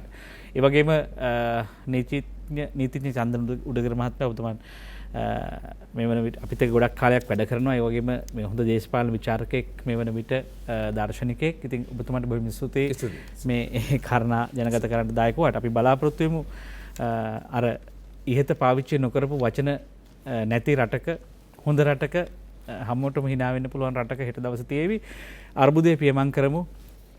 හෙට කොහොම හරි ඉවසීම අපිට ගොඩක් දේවල් තියෙයි. හැබැයි අපිට දිනා ගන්න බොහෝ දේවල් තියෙනවා. ඒ නිසා අපි සාදුකින් පෙළන හැමෝම අපිට නැගිටින්න කියන්න වෙන්නේ. හැබැයි අවදි වීම අභිහිංසාවාදී අර්ගලයක් බවට පත් කරමු. අපි මේ අර්බුදයේ පියමන් කරමු. ඔබට හැමදාම ජය ප්‍රාර්ථනා කරනවා. අපි අද සමුගන්නවා නින්නත් සජීවී සංවාදයෙන් ඉරිදා උදෑසන 10ට නැවත විකාශනය නැරඹීමේ හැකියාව තියෙනවා. අපි ලබන සතියේ හමු වන බලාපොරොත්තු වෙන අද ඔබට සමු දෙනවා. ඔබට ජයග්‍රාහී දවසක් අපි ගිහිල්ලා එන්න.